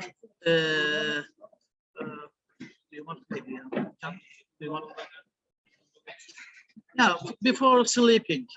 And as you see, we would like to apply approximately 5 minutes before sleeping. Before sleeping is enough. Once Yes. daily before, once daily at night before going to sleep, and rubbing rose water with for at least 5 minutes. So that's the answer 5 minutes of is the question. Okay. Yeah. Not every day, every night. Recommended usage. Okay. Thank you so and much. I have another question. You know, in Yes. Iran, we have two types of rose water.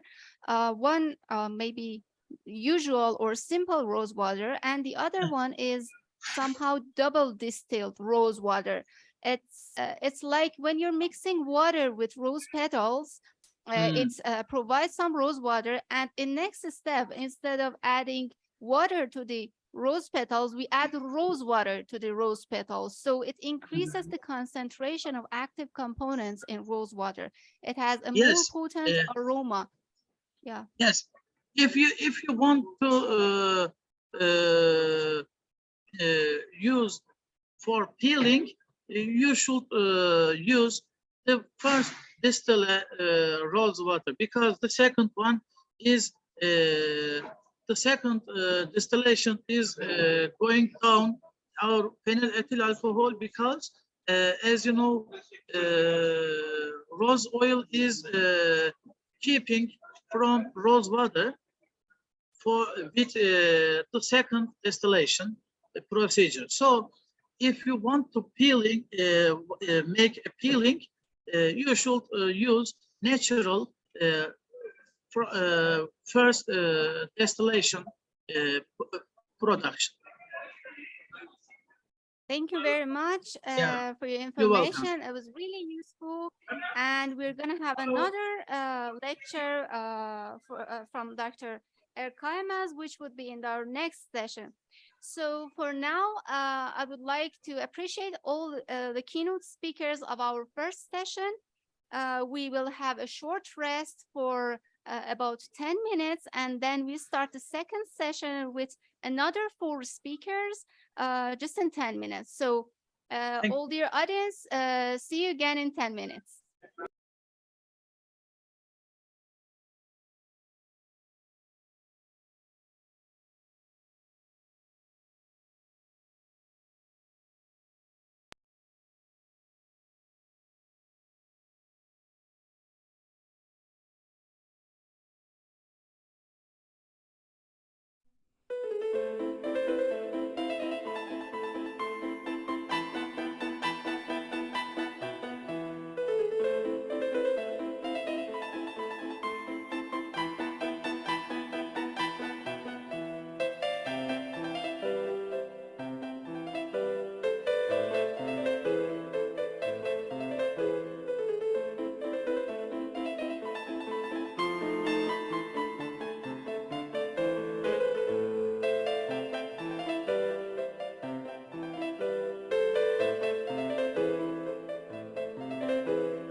So hello again. Let's start the second session of Damask Symposium.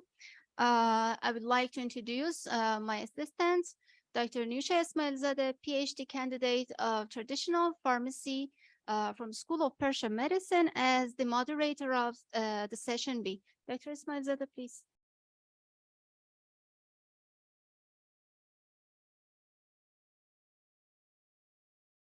Okay, hello everyone again. We're going to start the second session, and I want to kindly invite Mr. Osman Bodur who's the instructor of chemistry in the Natural Product Application and Research Center of Süleyman Demirel Üniversitesi, Turkey. And he's going to talk about high value added rose products and their production techniques. Dr. Osman, the floor is yours.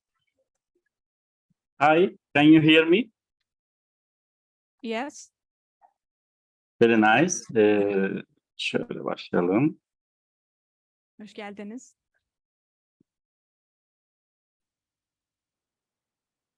Can you see the screen? Yes. Thank you. Very nice. Let's start.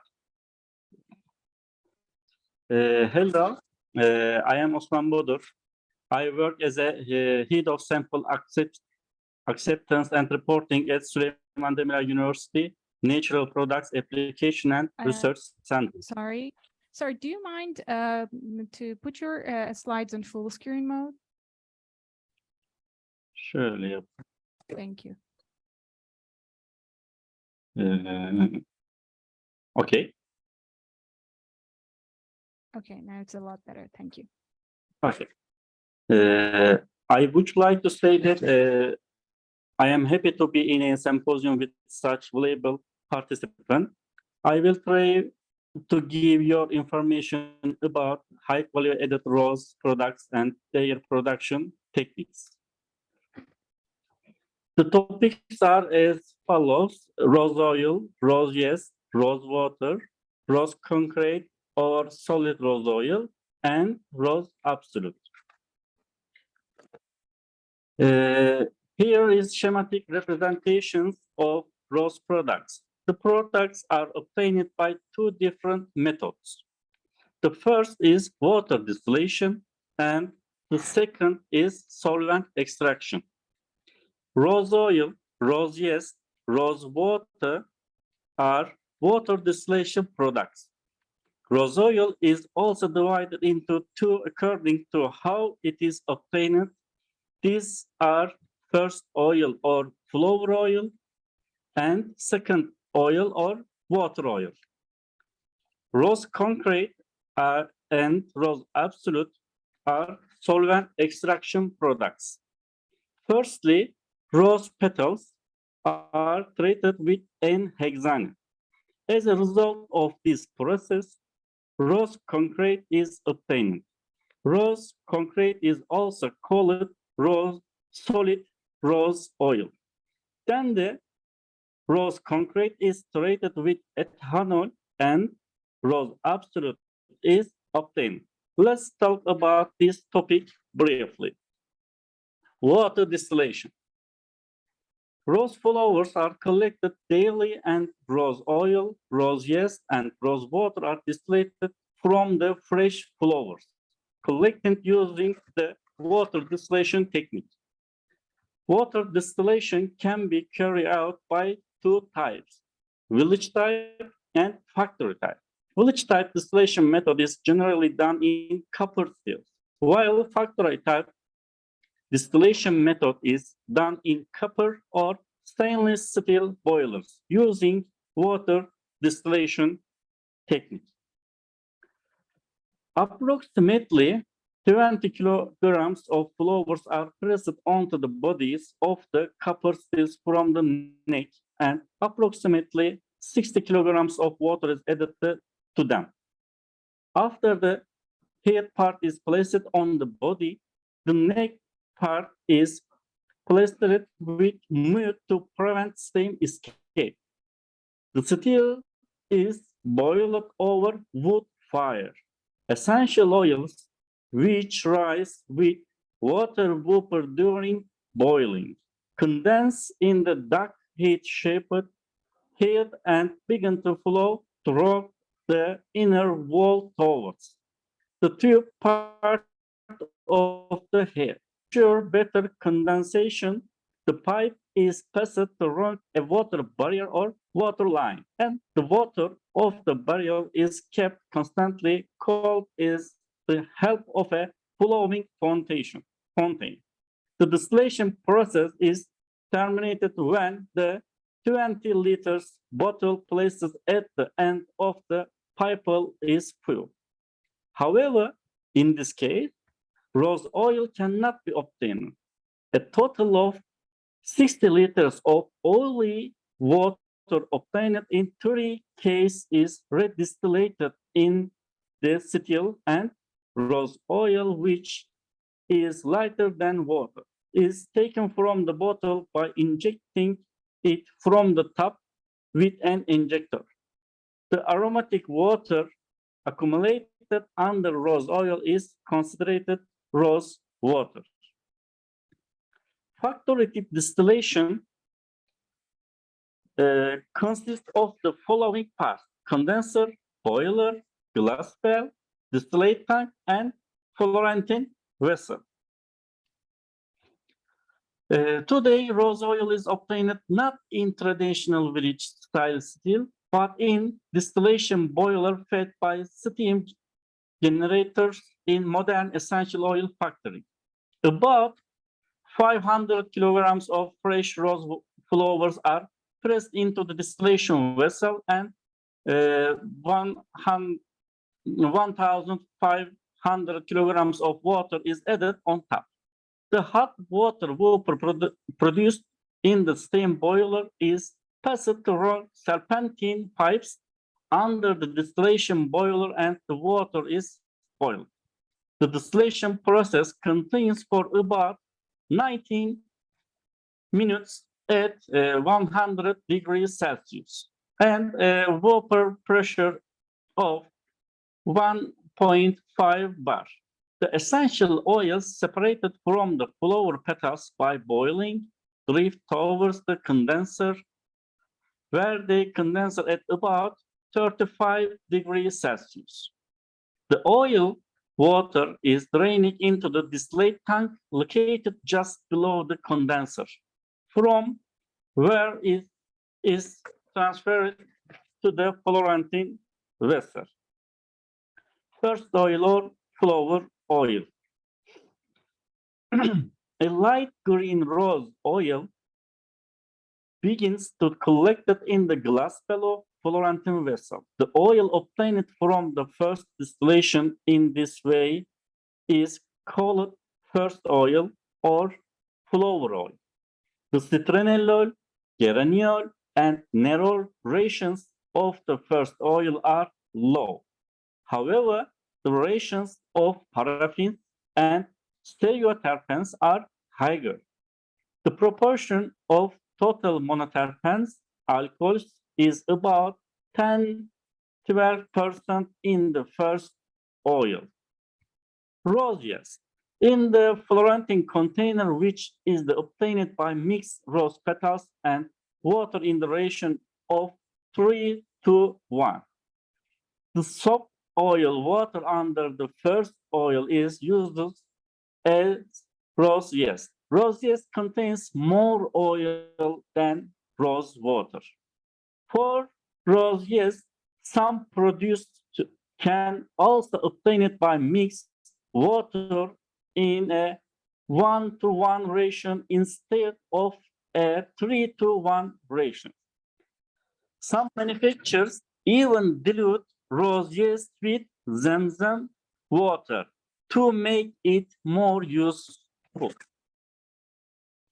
Second, oil or water oil. The sub-oil water remaining below the first oil in the Florentine vessel is redistillated in a stainless steel co-distillation or Veronic vessel.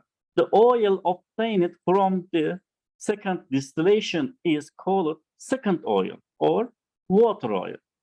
The second oil is light yellow in color.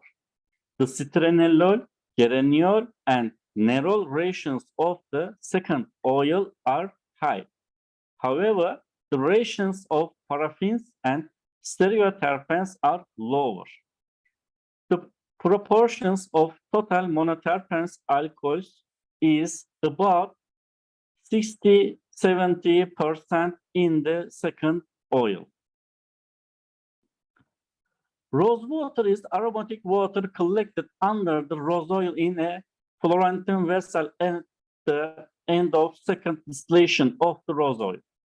The quality of rose water varies according to the ratio of monoterpene alcohols in it. Therefore, the more monoterpene alcohols in a rose water, the more oily and high quality the rose water is. If the second oil is collected in very good way, there will be rose water is low in content. However, if the second oil is removed to a certain extent and some of it is left, the remaining rose water is be oil. Solvent extraction. Rose concrete or solid rose oil. Concrete extractors are filled with n-hexane 3 times the amount of flowers, and the same flowers are washed with fresh n-hexane 2 or 3 times at regular intervals. The extraction process is carried out at as low a temperature as possible in order to preserve the fragrance component in the flower in their natural state. The n-hexane extracts from each extraction are collected in a tank and filtered from there. The pumped to the evaporator called bowl and put into vacuum distillation.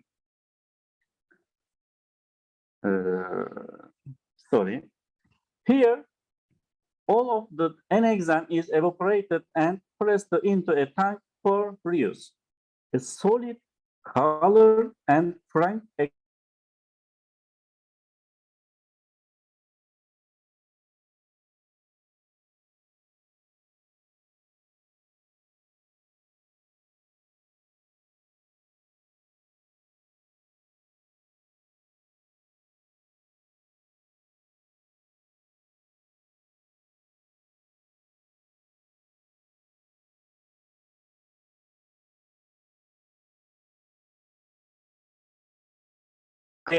with ethyl acetate.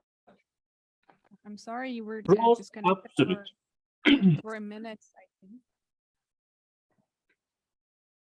Şöyle yapalım. Now it's In now it's absolute, better. sorry. You were disconnected for a minute. Now, but we have your voice and you should continue. Okay.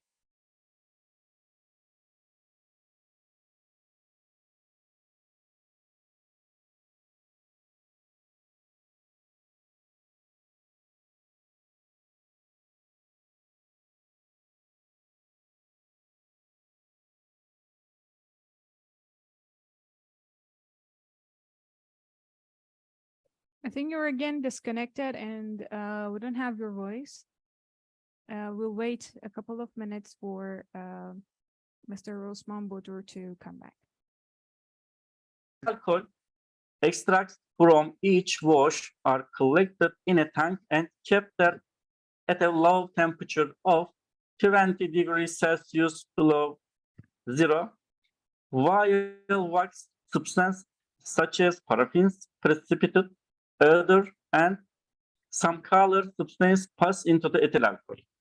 Ethyl alcohol is evaporated under vacuum and the absolute is left behind. As with the concrete, the absolute can be obtained with different solvents. For example, methanol or isopropyl alcohol can be used instead of ethanol. Thank you for listening. Sorry, I regret to say that during the presentation I received some news. So I would like to apologize and say that I have to leave immediately.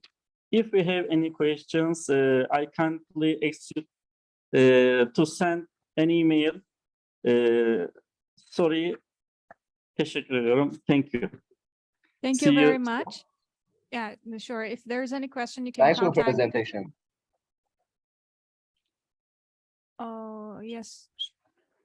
Dr. Lütfen. Karimi, if you Yes, have any yes. question, I think Evet. I need to leave. No any Uh, question. Thank you. Sorry, gitme. I must Haklar go. uzavrılmasın. Dediğim gibi, I must go immediately. Sorry.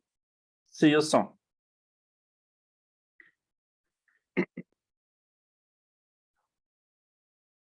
Thank you very much. Professor Karimi, if you have any comments, we would be glad to take it.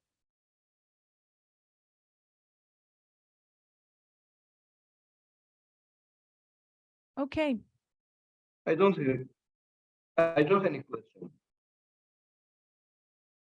Thank you. So if there's no questions, let's go to the next speaker, Dr. Maysam Shirzad, who is Assistant Professor of Traditional Persian Medicine at School of Persian Medicine in Tehran University. And he's going to talk about effect of an oral rose preparation on GRD, a randomized controlled trial. Dr. Shirzad, the floor is yours.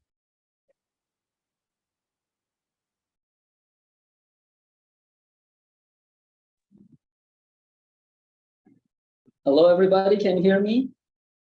Yes. Hello. Okay. Okay, let me share my slides. Yeah, sure.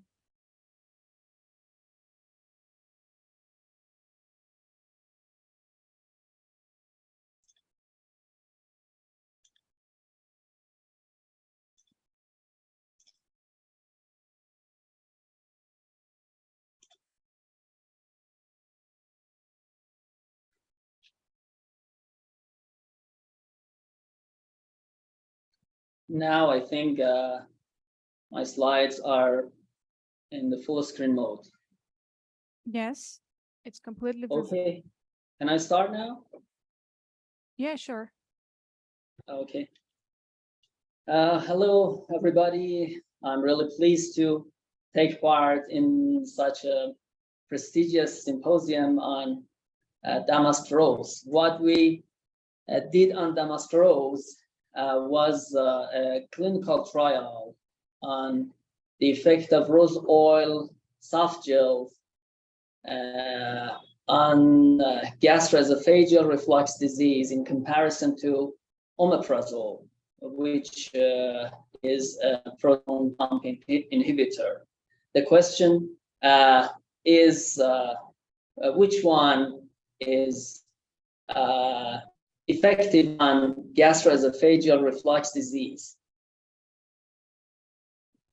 As you know, gastroesophageal reflux disease, shortly saying GERD, is a very common and important ailment in gastrointestinal ailments and gastrointestinal diseases all over the world. And its cardinal manifestations, such as heartburn and regurgitation, are very famous, are very common, and bothers many people globally.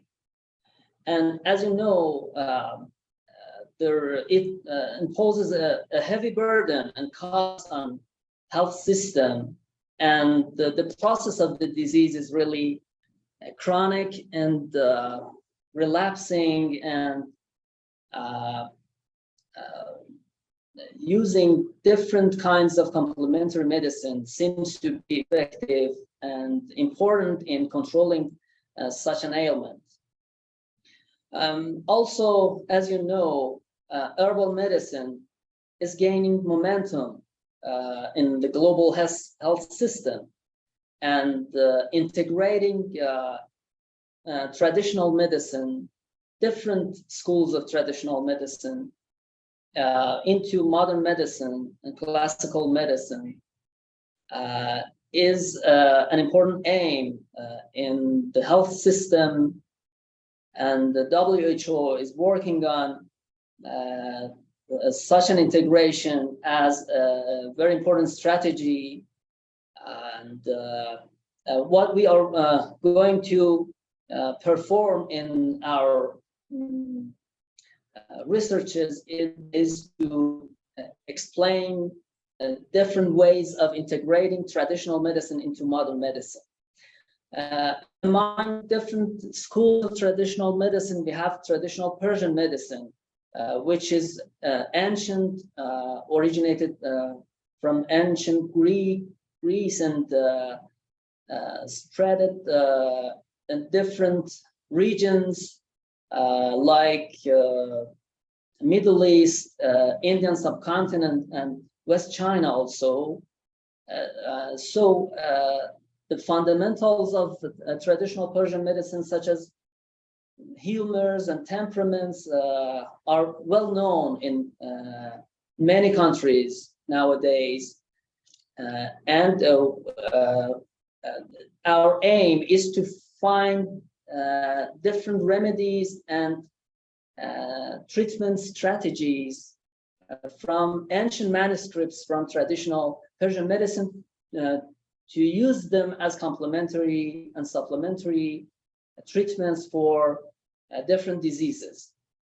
In this clinical trial, we tried to evaluate the effect of rose oil, Rosa Damascena oil, on gastroesophageal reflux disease. And we obtained a treatment from ancient Persian manuscripts, and the way that they formulate this drug is unique among different schools of traditional medicine.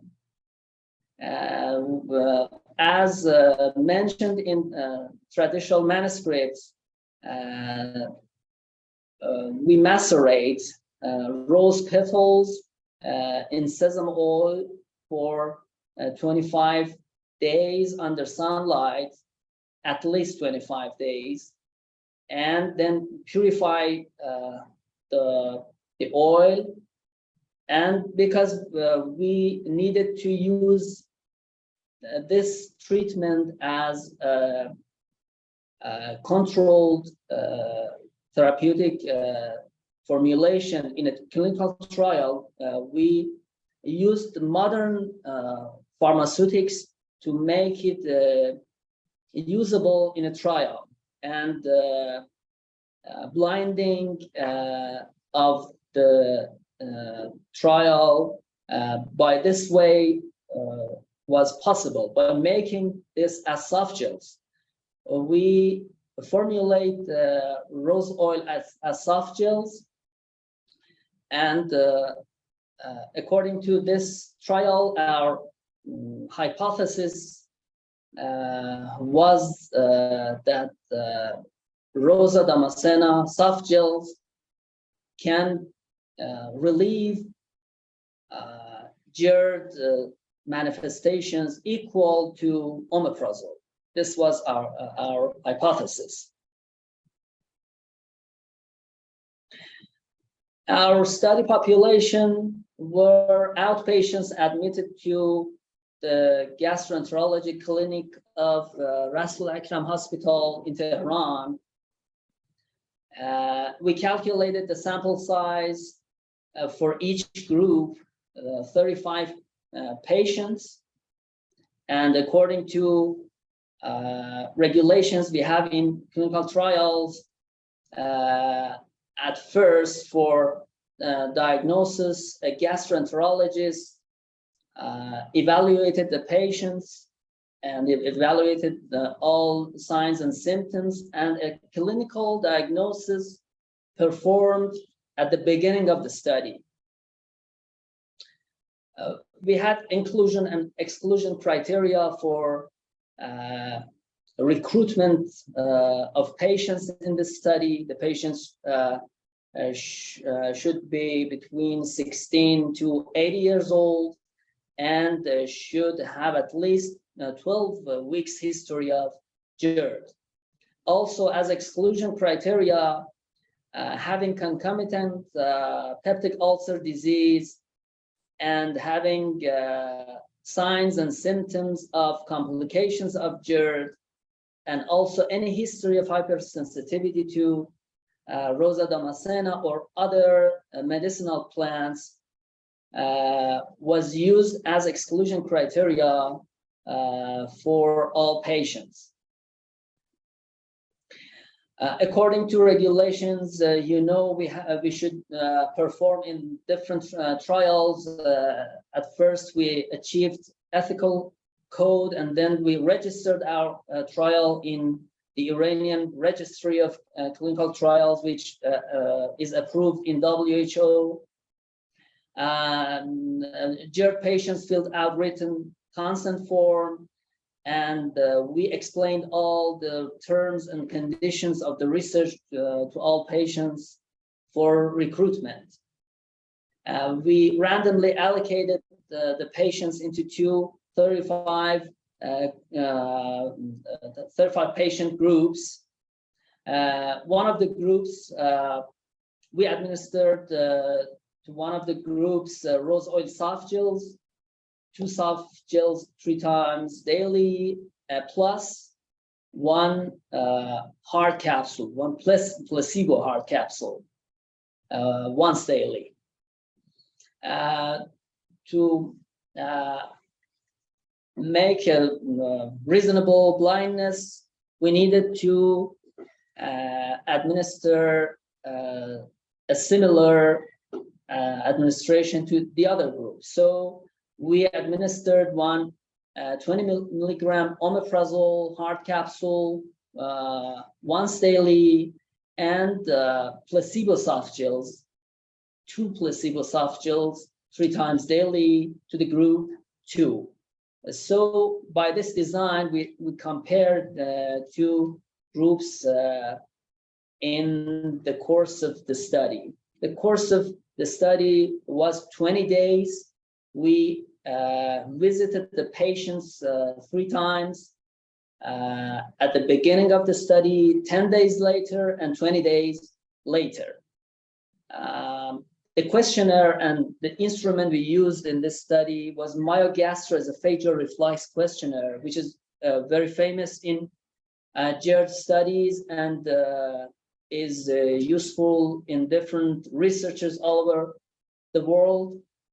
And we have also a valid translation, Persian translation of it. We use this questionnaire as our primary outcome in this study. And in 3 visits, the patients should fill out the questionnaire. After the course of the study, for all eligible patients, we gathered the data, and after data entry, we analyzed all data by the software SPSS version 16. As you see in the results, we evaluated different signs and symptoms we have in GERD and compared all the manifestations in 2 groups: heartburn, regurgitation, chest pain, anorexia, hiccups, coughs, and many other symptoms, also some symptoms for complications of GERD was evaluated. And finally, as you see in the last column, the p-value column, which statistically evaluated by ANCOVA, we didn't find a significant difference between 2 groups regarding the most important manifestations of GERD. In other words, we can say number of heartburn episodes, severity of regurgitations, chest pain, and adenophagia weren't different significantly between 2 groups. And although a significant difference was present in each group before and after our intervention. So we had a change in each group, a significant change in each group, and a non-significant change between groups, between drug and control groups. And so this showed that rose oil soft gels can be effective in cardinal manifestations of GERD. This is the first conclusion we had. And the second conclusion was that there is not a significant difference between two groups, between rose oil and omeprazole. As you know, omeprazole is a PPI, proton pump inhibitor, and is very effective and the most powerful drug group we have in mainstream medicine for treating GERD is the PPI group. And this results showed that we can use rose oil at least as a supplementary or complementary treatment, aligned with mainstream and classical treatments of GERD. And our results showed effectiveness of this treatment in GERD patients. Thank you for your attention and listening. This is my email. I would appreciate all the audiences and friends being in contact with me regarding different research projects. Thank you very much.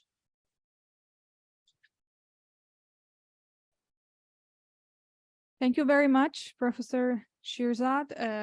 For sure, this kind of RCTs are they have a lot of values, and they provide very useful data.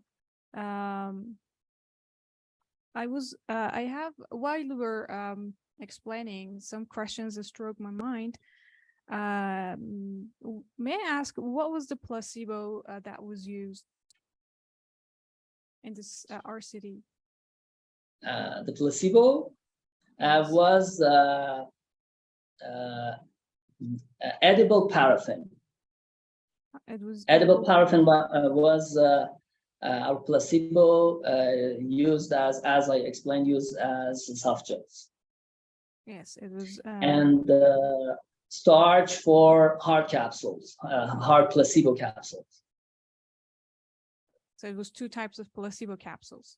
Yes, because of blindness, as you know, because we should compare a hard capsule with soft gels. Blinding needed to add a placebo hard capsule in drug group and a placebo soft gel in comparison group.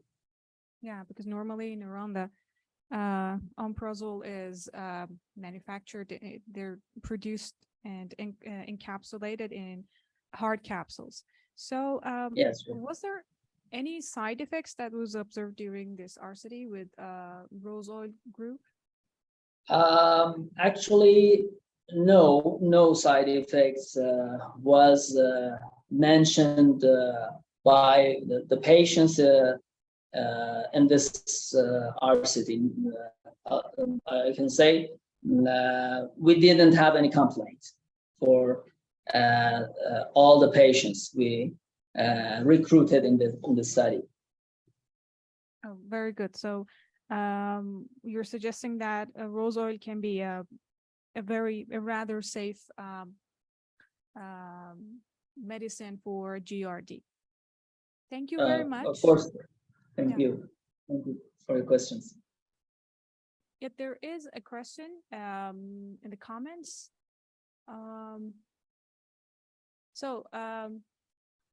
They were saying that why dosage form of a soft gel? It's a soft gel and it's not in Javarish form. Could you please read the question again? Louder, please. The question is, why the dosage form is in a form of soft gel and it's not in a form of javarish as we know it? As you know, Jovarish or which is is a Persian word derived from Govarish. We have in Persian manuscripts. It is in the form of majun, which is a mixture of a powder, a mixed powder of different medicinal plants with honey, and the form we call in ancient manuscript is majun. As our pharmacist colleagues know, using and formulating majun in the form of hard capsule or soft gels is difficult, and we need to change to make it change in the form of a drug. So directly using majun and jovarish in trials, making it as a form of capsule or soft gel is not possible. And if the next question would be, why didn't you use jovarish, and why didn't you compare with omeprazole?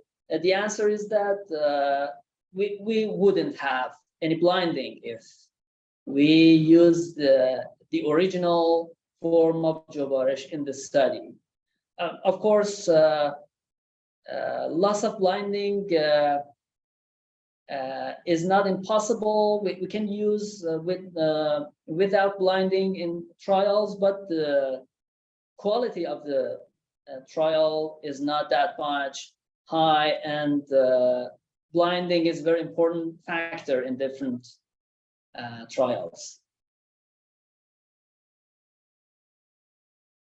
Yeah, thanks for your I'm not sure if my answer was clear or not. Yes, it was clear.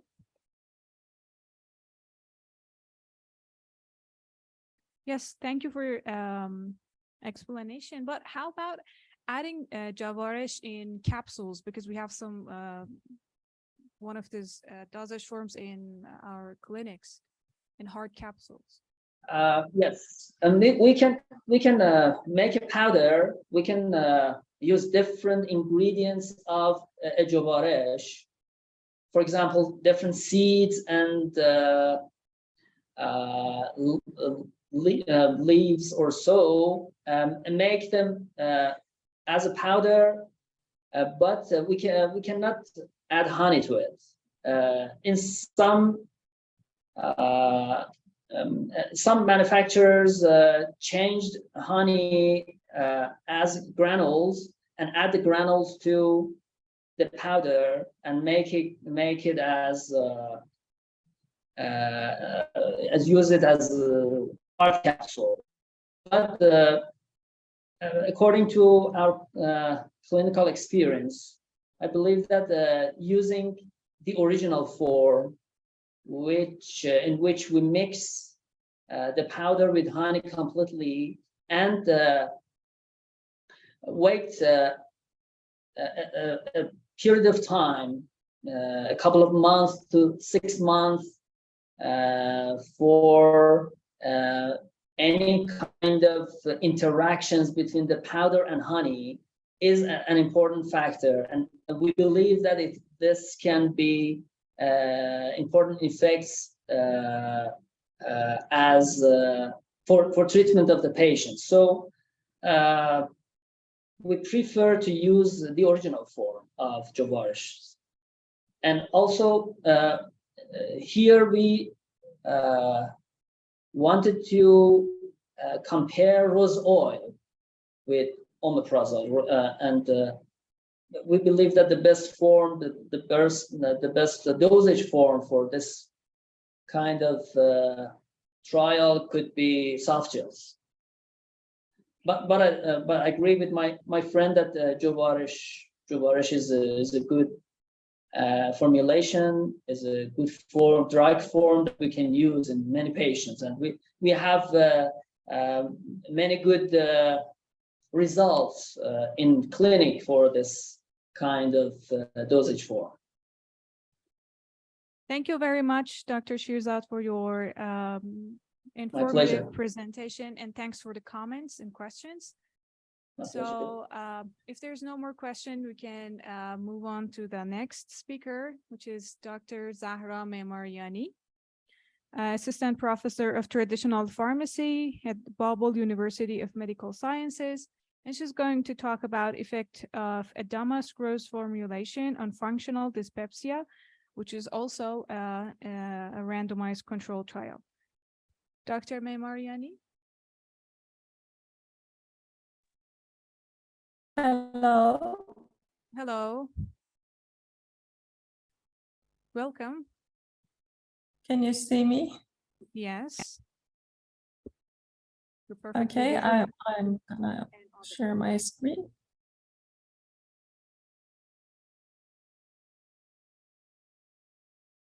Do you have my screen?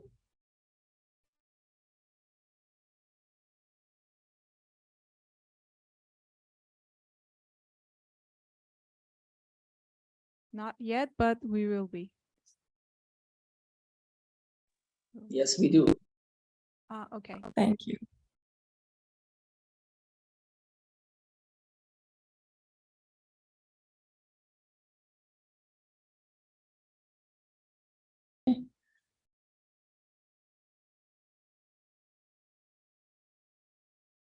Is me? Yeah. So I think you can start your presentation. But please, before that, put your slides on full screen. Yes, my slide screen. Okay. Can you see? Yeah, Not yet, yeah? not yet. Yes. Now it's perfect. Thank you. Thank you. Hello.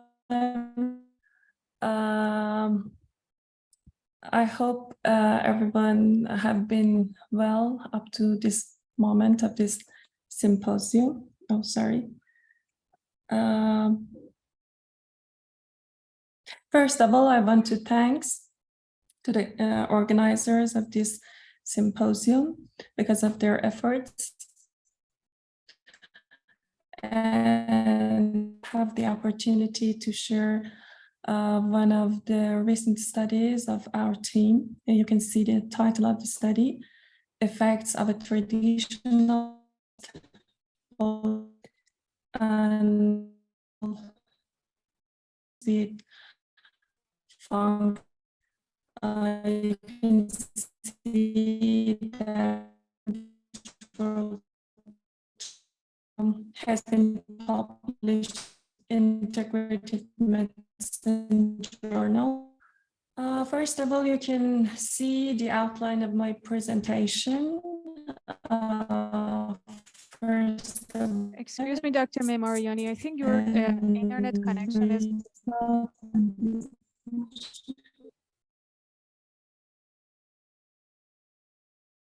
Can you hear me? Yes, but not in a good quality. I think your internet connection is weak. Oh, do you have my voice?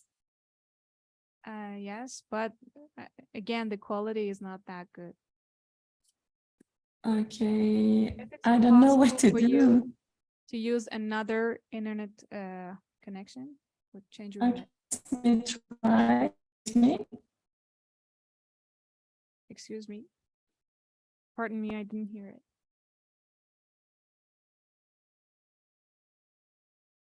I think I suggest to maybe turn off your camera. That will help, I think. Do you hear me? Hear me, Usha? Yes, but there are some delays. I suggest to turn off your camera. Maybe it can help with better connection. Okay, I turned off the camera. Now it's a lot better. Your voice is a lot better. What about the screen? The screen is visible. Okay, I'm very sorry for this delay. Oh, no It's not my phone. Okay. You have my screen. I continue, yeah? Yes, your screen is visible. And we Okay, have thank your you. voice. Yeah. Thank you. I want to talk about the, excuse me, I hear my voice. One of my colleagues is listening to my voice. Please turn my speaker, please. About the functional dyspepsia, you can see here Rome for criteria for functional dyspepsia. We have 3 subtypes: prandial fullness, epigastric pain syndrome, and another type is overlap of these two should persist more than 3 months and still be more than 6 months. About the pathophysiology of this disease, I can emphasize that, as you know, this disease has a kind of multifactorial nature, and you can see so many factors involved in its pathogenesis, like and alterations in gastrointestinal dysfunction, and also some kind of mucosal inflammation. All of these factors are related to each other, and you can refer to the paper. You can see here the global prevalence of functional dyspepsia. You can see here general population, and in our country, Iran, we have has reported that the prevalence of FD in Iran is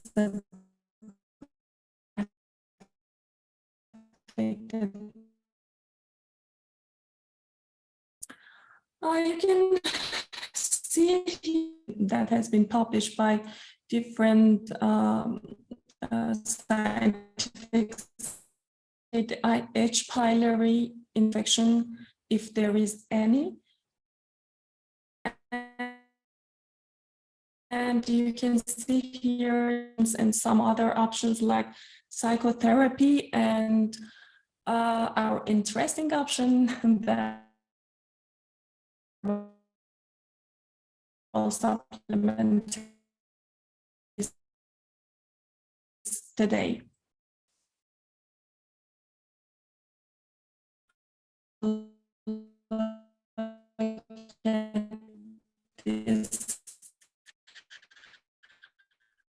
And the management of functional dyspepsia, recent meta-analysis of the clinical trial public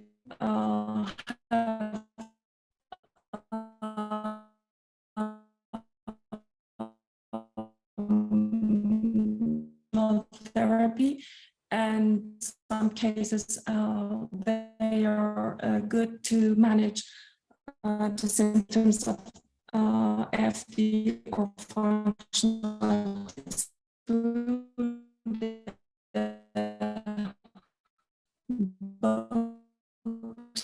formula or very herbal traditional preparation that in traditional Persian medicine text. This polyherbal formula and the main ingredient is Rosa damascena. And base medication might improve the function of the stomach by removing harmful humors and moistures, in the stomach.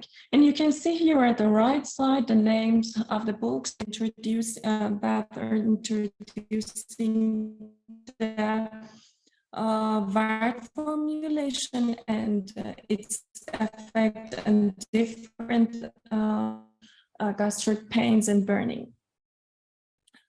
I should add that previously we had a study on the protective effect of this and the ethanol-induced gastric ulcer model, and you can varied formula had a great effect on protecting the induced by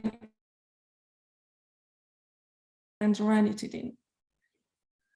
Okay, let's go to clinical part of the study. As you can see, the study protocol was registered and approved by the Iranian Registry of Clinical Trial, and also the study committee, and also before the enrollment written was obtained from all the participants and both PPI to avoid any deprivation from the standard treatment. About the material and drug preparation, I should add, after purchasing the dry store and authentication by botanist and keeping the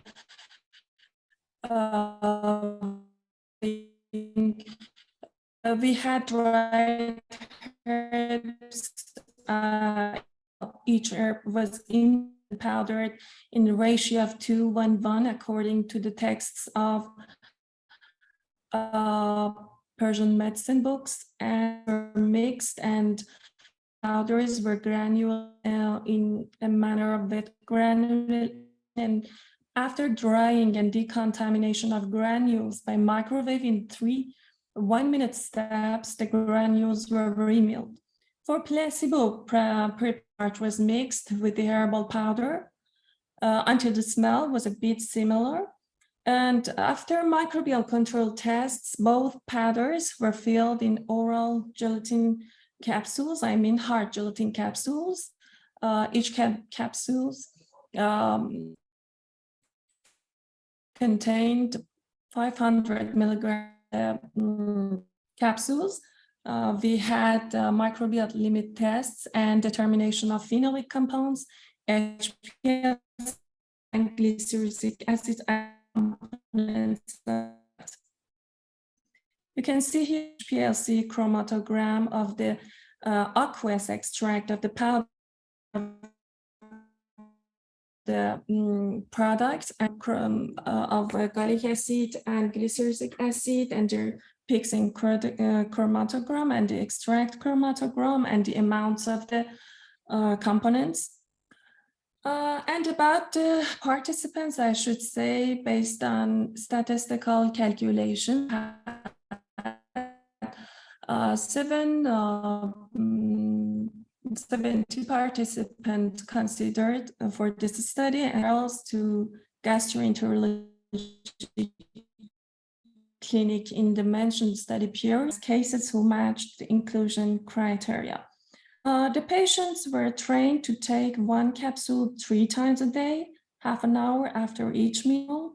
And as before, all patients were administered omeprazole 20 milligram orally once a day for 14 days. Were blinded to the about the inclusion, exclusion, and patients by the age 18 to 65 with the FD gastroenterologist based on criteria, gastric lesions or structural problems confirmed also infections. These cases all were excluded from the study. and any diagnosed cases of other gastric diseases like GERD, IBS, or some systemic diseases, or some cases by addiction, or any medication affecting the intervention, or pregnant women, women planning pregnancy, women, all of these excluded. About the dropout criteria, people who discuss for more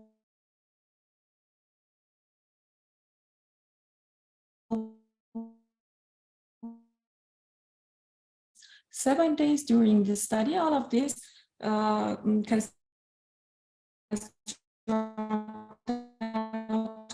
criteria.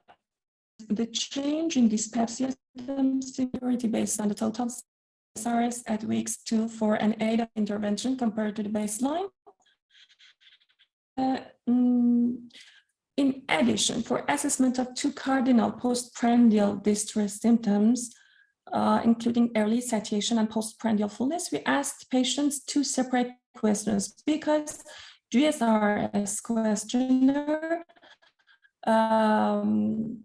doesn't have the direct questions about these symptoms. And our secondary outcomes were the improvement rate in the 5 GI symptoms and subdomains to follow were reported. You can see here our tools or questionnaires, GSRS, DAS21, and SF36.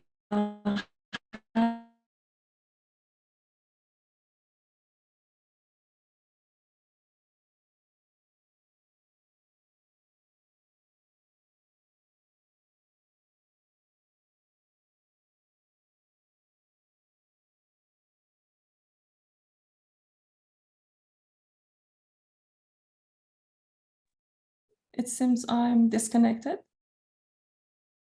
Yes, but now we have your voice again. Do you have my screen? Not yet.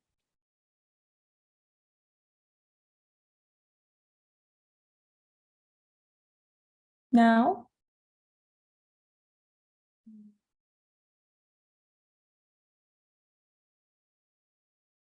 No.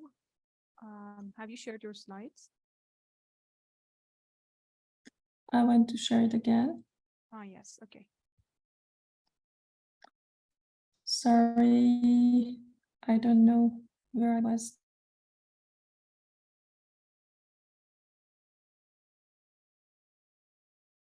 Your slides are visible now.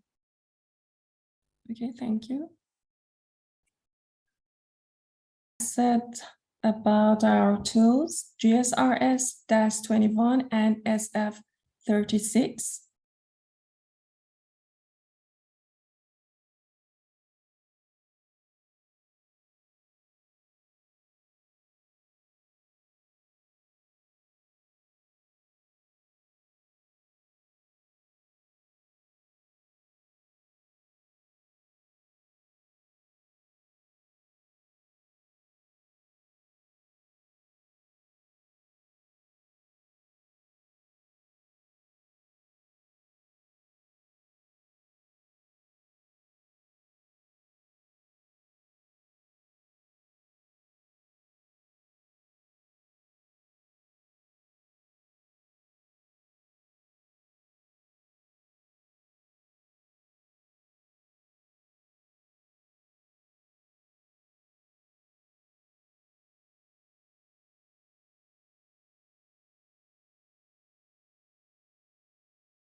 Oh, I'm so sorry again. Do you have my screen? Yes, we have your screen.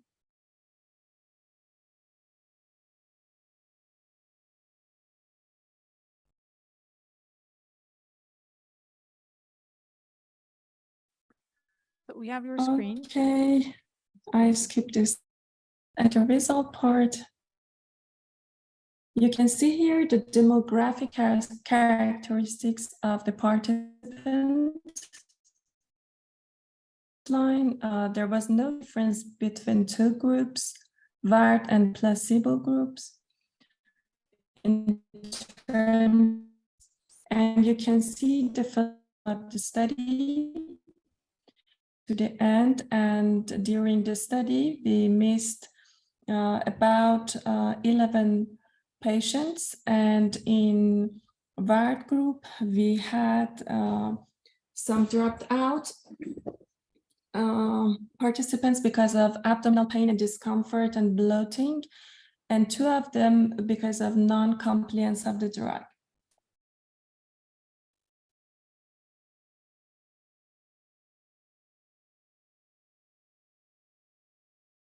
As our primary outcome measure, you can see here in the table, the total GSRS score in the bottom of the table. We had the score at baseline, week 2, week 4, and week 8, and you can see the declining trend of the score. And at the baseline, there was no difference between 2 groups, as you can see the p-value. And at the end of the study, there was a significant difference between 2 groups with a superior effect by the VART group. And each subdomain of the GSRS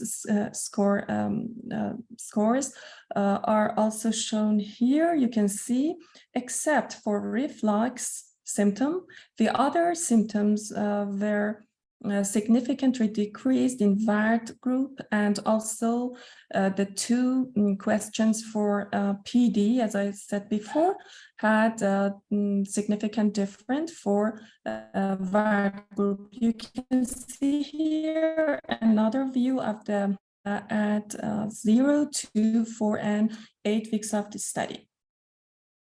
About the DAS-21 questionnaire, that reflects the psychiatric aspects of the patients. You can see here again the significant difference between 2 groups at the end of the study for total DAS-21, and its 3 subdomains relevant to depression, anxiety, and stress.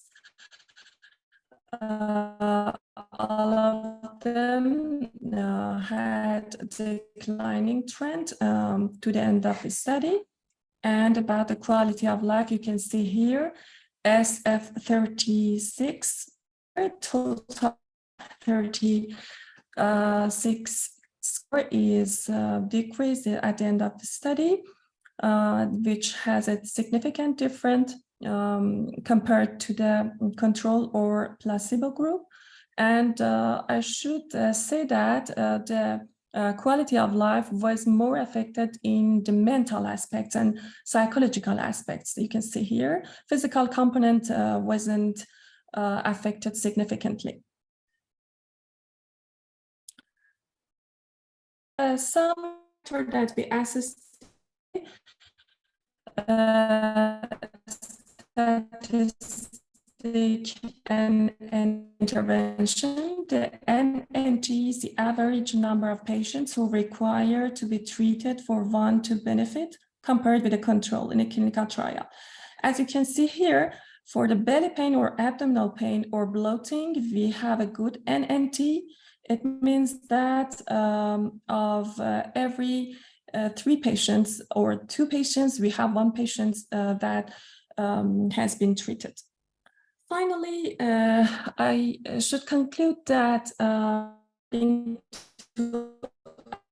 terms improvement in VART group was greater to the in comparison to the placebo, except in reflux symptom. And also significant difference in the improvement in the scores of SF36 and DAS-21 showed the psychiatric aspects. You know, FD is a chronic and recurrent disease with multipathogenesis, and current treatments have overall rate of symptom relief at only 50%. And at this step, phytotherapy might be helpful, like our traditional formula. At a glance, we can see here VARD formula, which has Rosa damascena, Nardostachys jatamansi, and Glycyrrhiza glabra, has been confirmed by several evidence in animal studies that affects and also especially for Rosa damascena, we have evidence on improvement of GI motility. And to conclude that VARD as a may have a promising effect on resolving the FD symptoms, additional studies need to be performed in order to evaluate intestinal diseases. Here I wanted to share with you our ongoing studies on VARD tablet, and these two studies are on the tablet dosage form, in contrast to our previous study, which was in form of capsule. And one of them is the normal tablet, and another one is gastroretentive tablet. We are studying on people with H. pylori infection at this time. Thanks, and I'm very sorry for bad connection, and thanks for attention. Thank you very much for your lovely presentation. I want to kindly ask Dr. Memoriani for leaving her email for any possible questions, and we're going to move to the next speaker, which is also the last speaker of this session. Once again, I want to invite Mr. Taner Erkaymaz for giving his second presentation, which is on effect of the production process on the quality of rose water and rose oil.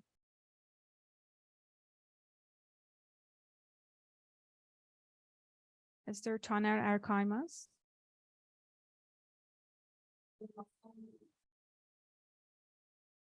Merci.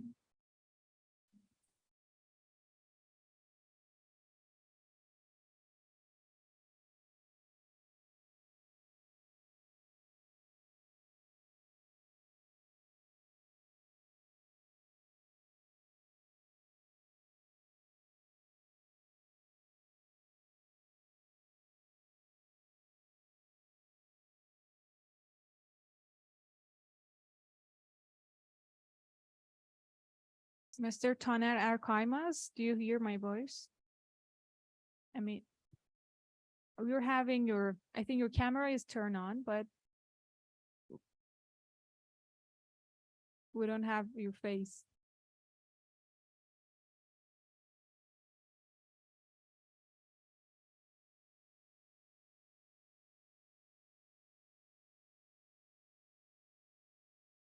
So we're waiting for Mr. Taner Erkaymaz for giving his presentation. Thank you. I came again. Sorry. No, no worries. So sorry, Master. I am here and I am ready now. I will explain effect of the production process on the quality of rose water and rose oil. And sorry. Yeah, it's okay now. Yes. Yes, thank you so much. And hello again. Please, colleagues. please put it on No. full screen mode for better visibility. Thank you. Okay. Okay. My name is Taner from Sparta Süleyman Demirel University. I am working in the Natural Products Application and Research Center in Süleyman Demirel University. And as you know, our subject is effect of the production process on the quality of rose water and rose oil. because there are a lot of production processes. So these processes are changing, and after that, productions also change in quality. But I will explain our Rosa damascena. Sparta rose is a hybrid rose species derived from Rosa gallica and Rosa moscata species. It is grown in Sparta and Burdur regions to obtain rose oil. It is also grown in Inegöl village under the name of hazelnut rose. But as you know, we are collecting our Rosa damascena in Sparta village, in Sparta gardens, rose gardens, as you know, as you see. Now, this is harvest season, and this season is approximately end of the May and starting of the June is very good time for collecting rose. And after that, I can show you some another photos from pictures from our traditional producers. As you know, we have a copper distillation units, and as you know, now collected roses, and we will include these roses. We add to this copper distillation units, and after that we will add approximately double water, double mixture of water, and after that we are heating this mixture, and after that is boiling, and in this water boiling procedure, our rose oil is coming from here to distillation units. And after that, we may use another picture. As you know, these are our distillation system. And after that, we should close very tightly, because this area is it's mean imbik is, you know, it's called imbik, copper imbik. Imbik, his ear is this part of the distillation unit. This imbik is going to cooling pools, water cooling pools, because these pools are for heat transfer procedure.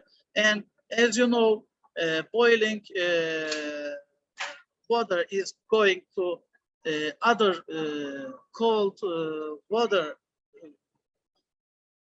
pools, and after that their heat, their energy is transferring other side of cool water, cool pools, and after that it's come down to decreasing temperature, and after that it's condensing, and at the end of the condensing, our rose oil is appearing in up of the side of the water, and water, distillated water is called rose water, and outside of the rose water is rose oil. And rose oil includes approximately 120 different chemicals. Some of them are terpenoids. Rose oil includes approximately 80 different terpenoids. Major rose components, we may explain something about that. Citronellol, alpha-citronellol, as you know, approximately 20% and 34-35% of our rose oil. And after that, the second one is geraniol. geraniol is the important terpenoid chemical. This chemical is inside of rose oil and the major components, and it's approximately 15% and is going 22%. And the other one is nanodecan. Nanodecan is paraffin chemical. As you know, this is an alkane. Alkane is paraffinic chemical, and this is also is very important part of the rose oil. This is approximately 8% and going 15%. And K-rose components, we may explain this key rose components because key rose components, but these are very minor components. As you see, approximately 1% or less than 1%. Beta Damask beta Damaskon and other Damaskons, and beta ironon. Ironon is the most important chemical, most important terpenoid for rose oil, because this is a very important key component for rose oil. If you want to confirm this oil is rose oil or not rose oil, it should be included from ironon and from Damask, because these chemicals are special for rose oil. As you know, these are key rose components, but they are very low intensity. And at the end of this explanation, we should put analytical laboratory, analytical instruments, because these chemicals are very special, and we should determine, we should identify these chemicals. And we may go rosewater properties, and rosewater includes approximately 30 different chemicals. Some of them are terpenoids also. 10 different terpenoids are inside of rose oil, and the major chemical is phenylethyl alcohol. Phenylethyl alcohol is very important chemical, very important alcohol, because this chemical is soluble in water, and it's already soluble in water, and it is not absolutely rose oil chemical, because this chemical is very good soluble, very easily soluble in water, and as you see, rose water is including phenylethyl alcohol approximately,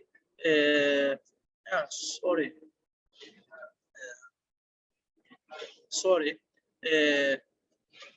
25%, and as you see, 87, 88, 80, sometimes 90% will occur. And the second one is citronellol. Citronellol is also coming this rose water as terpenoid, approximately 2%, and is going 10% approximately. And geraniol also is coming 1% to arrangement 5%, and also these rose water is has K rose components. But as you know, these K rose components are in rose oil, but in rose water is going down and down, approximately 100 times dilution is going down and down. So we should know these chemicals. Our rose water is including these compounds or not including, because if there is no any these compounds in rose oil or rose water, this production, this product or rose oil or rose water is not coming from rose, natural rose. Otherwise, this is scientific chemical, scientific production. For example, phenylethyl alcohol is coming from scientific procedure and coming from some terpenoids. They are mixing these chemicals, and after that is going scientific rose oil or rose water. Importance of production processes. Absolutely, we use these two procedures because traditional process is using copper distillation units, and industrial processes are using steel distillation units. Steel distillation units are very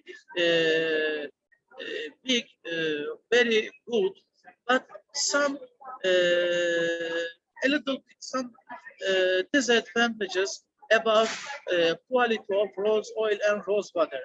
I will explain. And copper distillation units has heat capacity, and this because copper is, as you know, at the beginning of the humanity, copper is using was using for food keeping, food cooking, and after that we changed this copper food caps to steel ones, because but copper plates plates was very sensitive and very heat capacity, good capacity, has good capacity. But heat capacity is very important these distillation units, because if heat capacity is good enough for this distillation, you have a little bit good advantages, good results about high quality. But as you know, this procedure has low yield because why low yield? Because this is traditional, and you cannot control all of the procedure steps. So some steps are going easily, going fast, going down, and not controlled. But in steel distillation units, we have a lot of control panels and other temperature controlled systems. So high yield, but low quality for rose oil and rose water. High repeatability is very good enough for steel distillation units, because, for example, you started at the beginning of the harvest of rose oil or rose water is starting procedure, and starting product is the same with the end of the procedure of end of the harvest season of the products, because these system, these units are under control of some electronical, some technical supporting.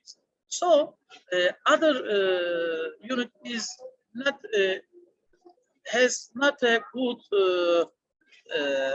as you see, any control panel is also very mechanical. But in this mechanical system, rose oil is very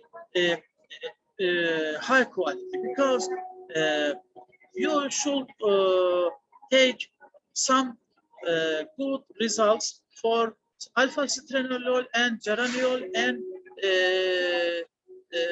nerol chemicals. But otherwise, we can explain important parameters. Rose harvest time and tips is very important. Early collecting of rose is very important, because approximately sunshine is upside to rose damascena rose flowers, and after that is going on some chemicals to air with sun heat, sun ultraviolet lights, and after that we should collect very easily, very early in the morning. For example, at 6 o'clock or at 5 o'clock, it should be good enough. And selection of water vapor distillation boilers, copper distillation units are some advantages in the quality of rose oil, but repeatability and yields are not so good enough from steel distillation units. Energy usage sources and calorie calculation. We are using woody fire in under of this area, as you know.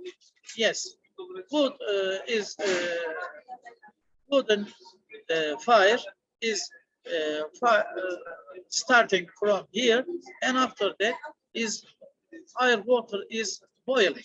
But we should make under control of heating. So we are using sometimes heating jackets and or natural gas or fuel oil burner. If you use technical energy sources, you may have a good results in production. Cooling water systems and their impact on the quality is very important. Industrial chillers are very good selection, very good opportunity. But as you know, cooling pools are also using in this area, in this traditional production. In traditional production, for example, cooling pools are cooling approximately 40 degrees, but industrial chillers, they are cooling approximately 20 degrees.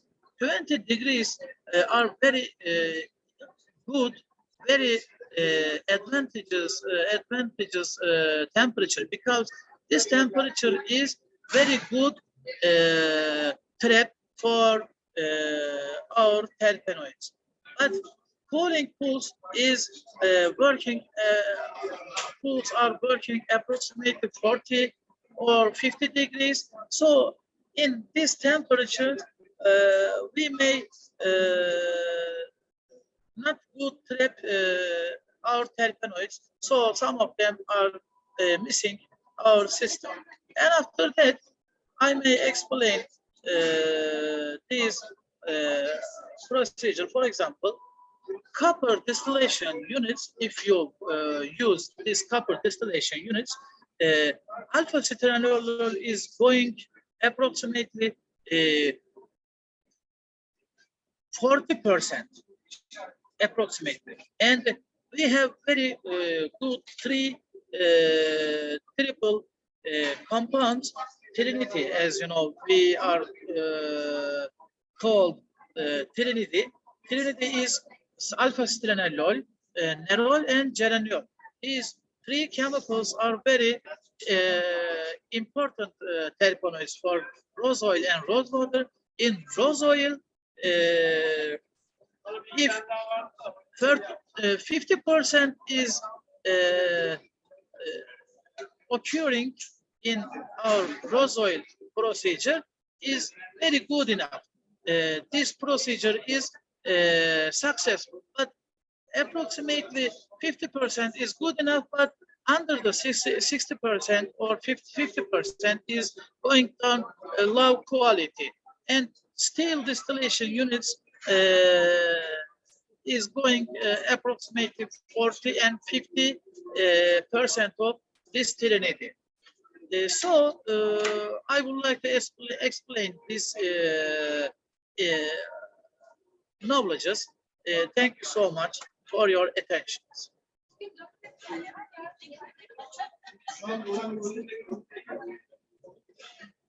Okay, thank you very much for your nice talk. It was very informative. Because we're a bit behind the schedule, I want to invite all to take 5-minute rest, and we will be back in 1:30 Iran time. So thank you, everyone. And thanks for from all the speakers of this session.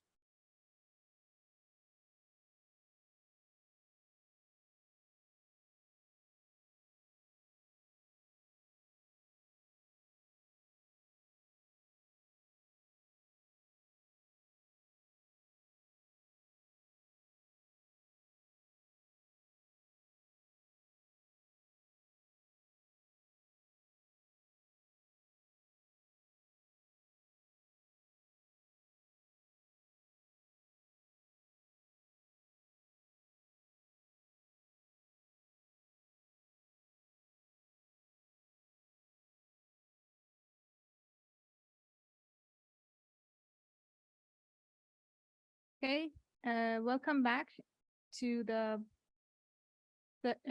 third session. And I want to invite Dr. Hamed Ahansazan for moderating this session.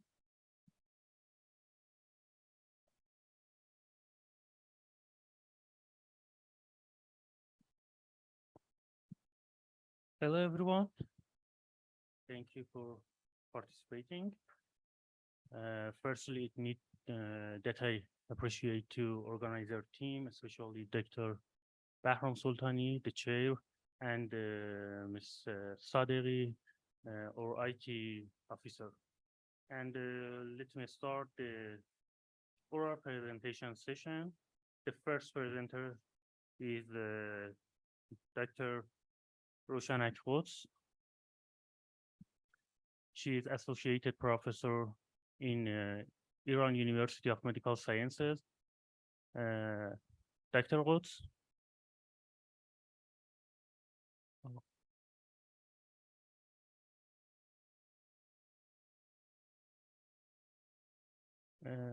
Ms. Sadeghi, please make Dr. Quds co-host.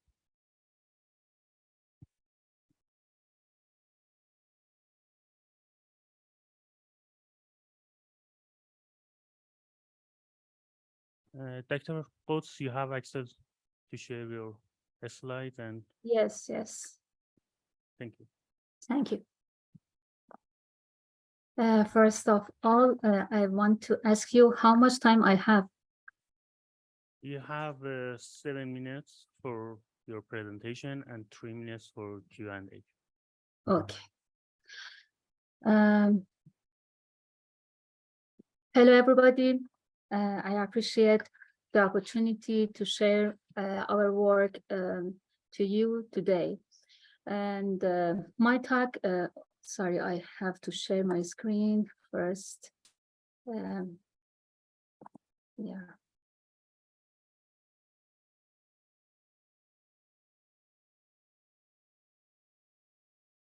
Can you see my screen? Yes, it's visible. Just please put it. Yes. Yes, thank Okay. you. My talk is about the efficacy of rosudamascena on liver enzymes in non-alcoholic fatty liver disease. First of all, I'd like to acknowledge all of my research team members, especially my PhD students, Dr. Ali Moravej, who made valuable contributions to this work. I'm Dr. Roshanak Quds, Associate Professor of Persian Medicine and academic member of Iran University of Medical Sciences, Tehran, Iran. As all we know, NAF or non-alcoholic fatty liver disease is a common cause of chronic hepatic disorders and has multiple involves multiple factors and has various complications, both intra and extrahepatic, and lifestyle modification and antioxidant and immunomodulator drugs are recommended for its treatment. Since treatment are limited, making new drugs or new approaches for treatment for finding new treatment options are crucial. RD or rosudamascena has hepatoprotective effects due to its phenolic and flavonoid components, which are antioxidant and anti-inflammatory, which have antioxidant and anti-inflammatory properties. In animal studies, its effect to reduce accumulation of TGs and inflammation in the liver was approved. But up to now, no clinical trial have evaluated its efficacy on the liver, fatty liver patients. So we designed this study to assess its effectiveness on the NAF disease, NAF patients. Here are some photos of the plants, and our trial design was a clinical trial, and its protocol was approved by ethical committee of YOMS and was registered in IRCT. The study was done in Behesht Clinic affiliated with YOMS in Tehran, and the study was done between March to November 2020. And the inclusion criteria was the patients who were aged 18 to 80 years old and have NAF disease, and their liver enzyme were raised, especially with ALT or ILT over than 50. And their ultrasound reports were shown grade 1 to 3 of fatty liver. All the disease or complications that may interfere with our outcomes were excluded. RD was collected in Marand city that is located in eastern Azerbaijan and authenticated by a botanist, and were assigned a washer number, and rose petals were carefully separated from the sepal and dried, crushed, and put into 500 milligram gelatin capsules. Placebo capsules contain 500 milligram of toasted flour. Capsules were coded, sealed in number envelopes, and packaged identically to conceal group assignment.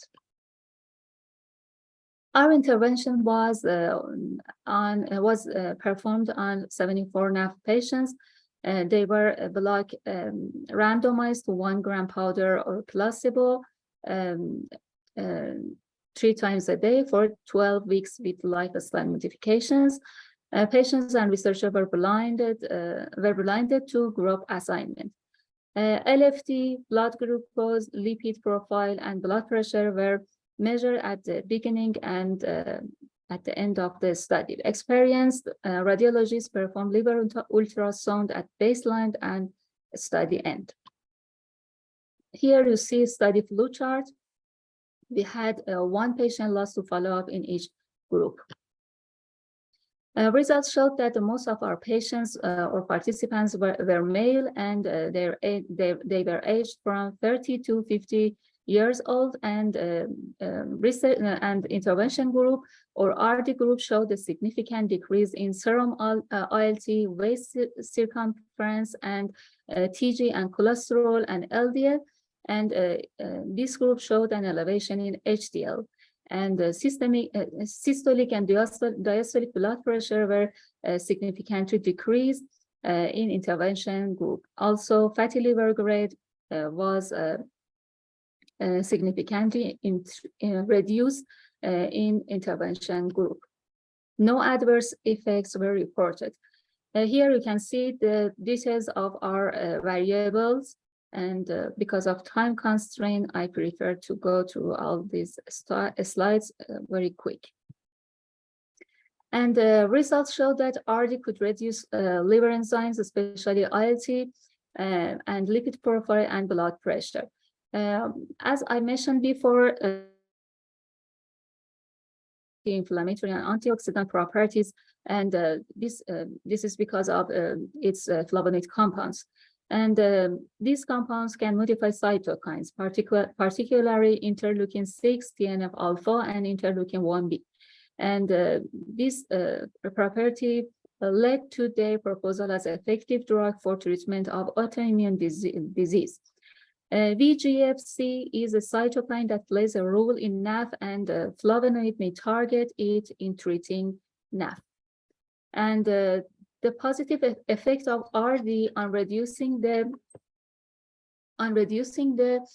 TG may be due to its its inhibitory effect on pancreatic lipids, and its anti-lipase properties may reduce TG. And on the other hand, its inhibitory effect on HMG-CoR enzyme may help us to reduce cholesterol and especially LDL-C in our patients. And flavonoid components inhibit de novo lipogenesis and modulate intestinal microbiota imbalance. And also, this component has cyanidin 3-OB glucoside that help this product, this plant, to have anti-hypertensive properties by inhibiting ACE enzyme. And the last PowerPoint talk about the Persian medicine point of view about the Rosa Damascena properties. In Persian medicine, RD has multiple properties, has multiple faculties. It means it is murakkab al-quwa. It acts as an exhilarant, mood elevator, and emulsant, and neutralize excessive heat that is accumulated in body by yellow bile. I mean musakken safra. And also it can be astringent or laxative, completely depend on the climate or place that it will be cultivated.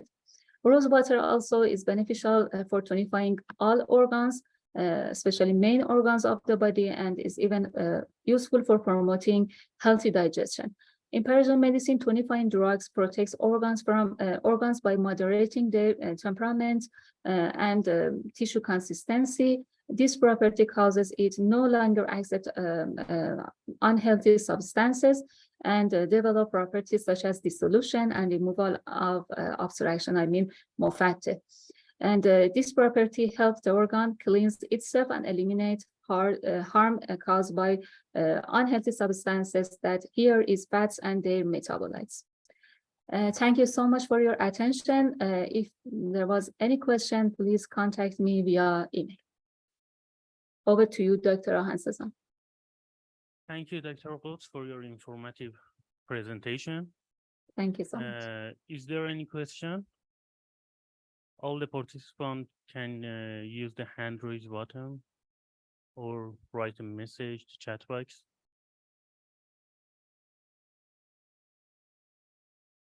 Okay, thank you again, Dr. Quds. It seems there is no any question. Thank you for organizing this valuable event. Thank you.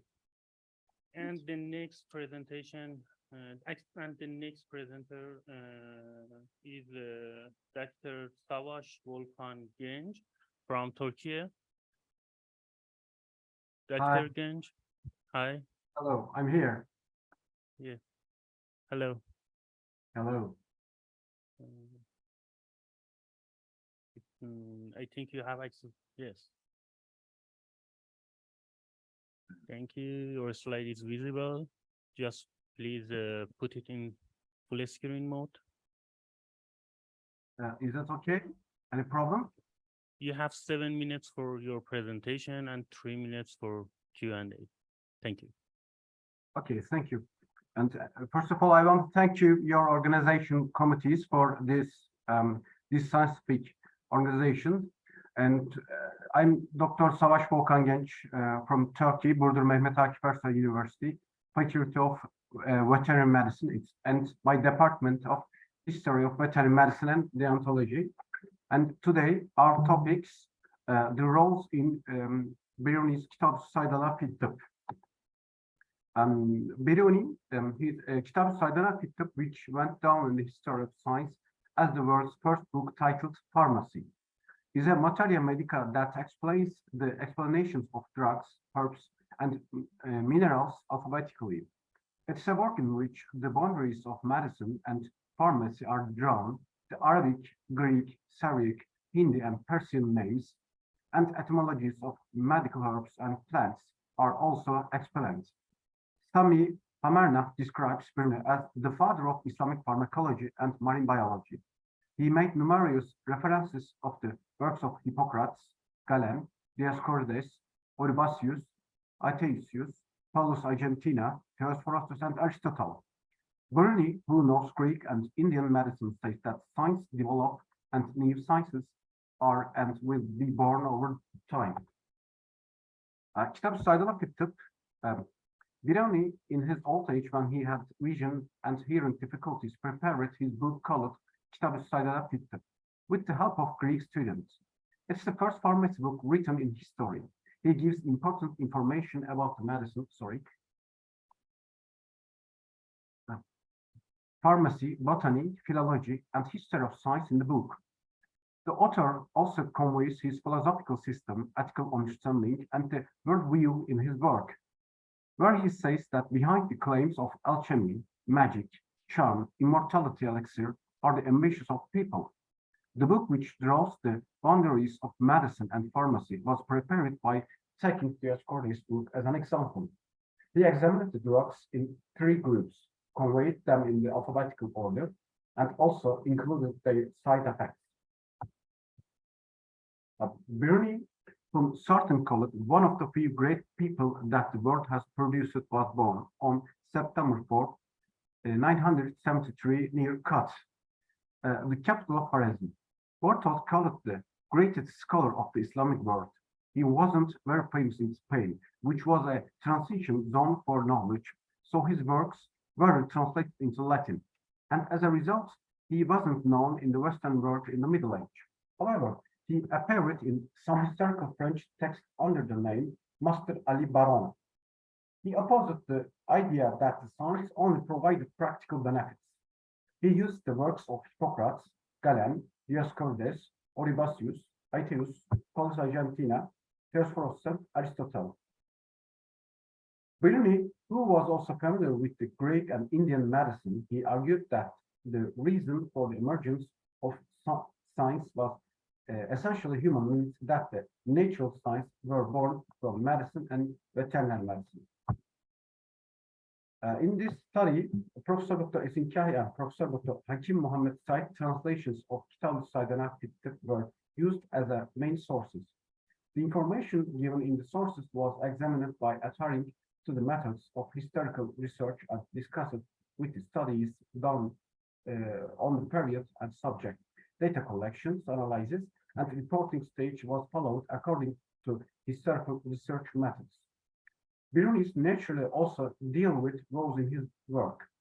Rose appears in 20 places. It has been examined in various ways, such as the rose in Saydala. Naturally, this magnificent work also discusses and explains rose, while special information is given about Rosa gallica, which is described under the Arabic title word, dog rose, is also described under the spray title of Al-Ward al-Iraqi. In addition, the use of rose oil in many drug productions has been mentioned, and many examples of roses have been given in many explanations. While explaining Rose Gallica, he quotes Huzi, Ibn Maseweh, Yahya, and Mushkil. He compares the rose to women's cheeks and gives information about its varieties and colors as red, white, yellow, black, bicolored, and dark red, and multi-leaved.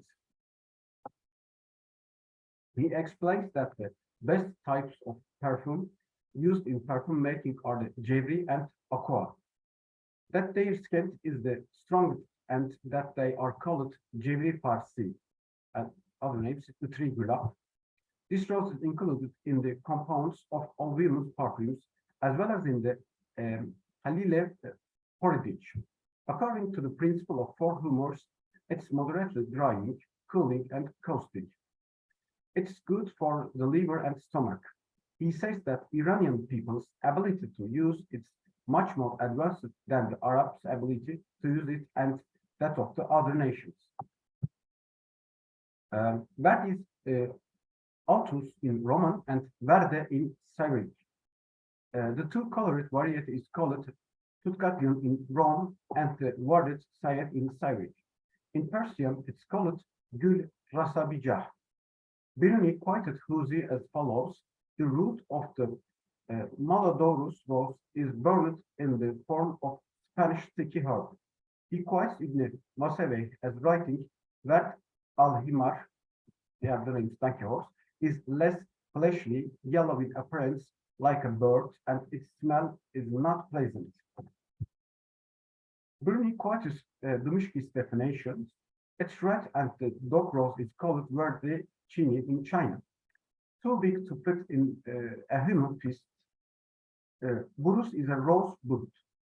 He also quotes information from Georgius Monachos, who lived during the time of Khwarezm, and explained that this rose was red in some parts of Kumash. Suharbart explains it as Gulanjebin, the other name is honeyflower. This plant used for distillation of water in Iran is known as Azat rose. The names of different varieties of rose are El-Ward, El-Manjah, that's Dorugul, Rusavigal, and Zersahar. It grows in the village of Kisran. With its corrupted name, Kaisaran, Kisran is in Reg, so it's called Kaiser rose, and also called Girah rose. It is multi-petaled variety is Girah Şkenca Ül. It's also called Shaholak. Gumbet rose grows in Shapur, is very red and fragrant, but doesn't bloom. The oil extracted from it's preserved in the treasures of the kings. It's known as Jumba in Baghdad and is also called Bert el Purus Ask rose. Bert el Kelp dog rose is known as the giant rose, and Bert el Shaitan Artemisa in the Jeramakan. He explains that Paulus used dried indigo as a substitute for dried rose. He quotes information about Abal, Abala from Abu Hanifa. It's a mountain rose. It's red, white, and yellow. Downwards, it's like a raw date, and it has the sweetness of sweet date, and people give them to their friends. And Burnley ends his information about the rose by quoting a part of a Greek legend. And he says that people believed that Moses' staff was made of mountain roses called Avala. And here we see that the rose was known and used long before Biruni. And rose will have an important place in medicine, cosmetics, and gastronomy in the future. Müteşekkirim. Thank you, Dr. Genci, for your valuable presentation. It was so interesting, especially for me that work on history of pharmacy. Thank you. Is there any question? Thank you. Is there any question or comments? Okay, there is no any question or comments. Thank you again, Dr. Thank you, Genci. sir. It's nice to see you again. I hope we will see you again another scientific organization.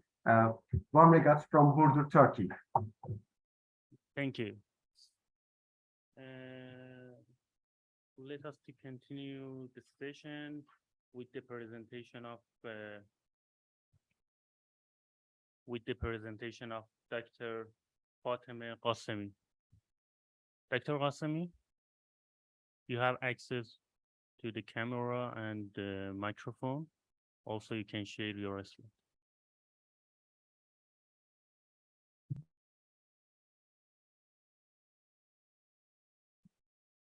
Dr. Qasemi?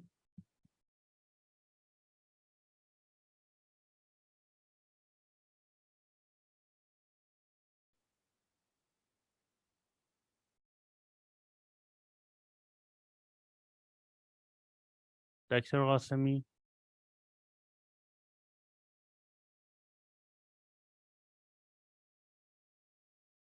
Dr. Fatemeh Qasemi?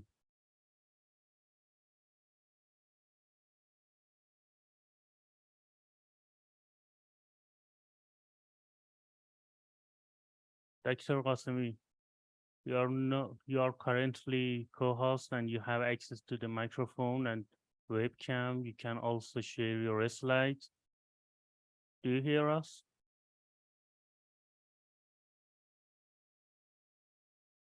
Okay, it seems she's absent, so let us continue the session with the presentation of Dr. Rashid Rishad from Sri Lanka. Dr. Rishad?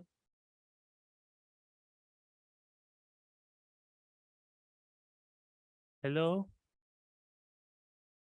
Do you have a voice?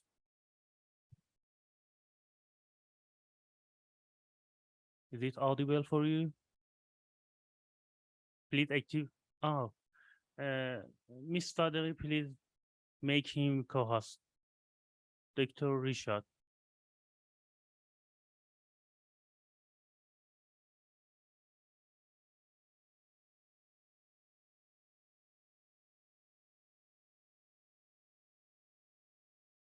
PM Rishad, please.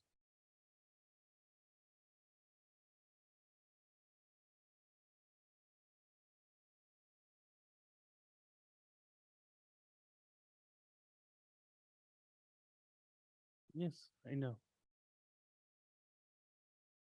Miss Saderi.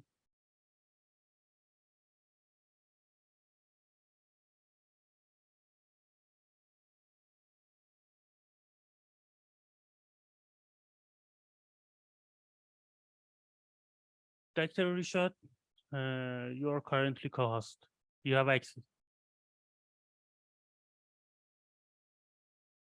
Okay, it seems that you have no voice.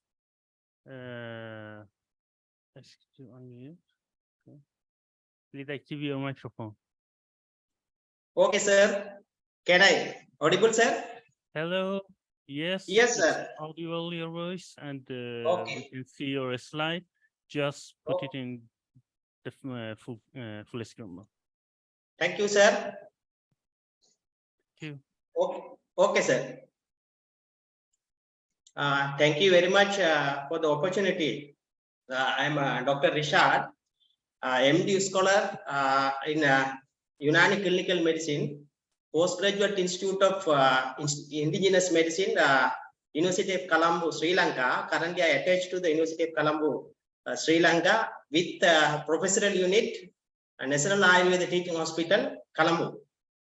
So my topic is properties of Gulkand in the management of Infialate Nafsania, stress management.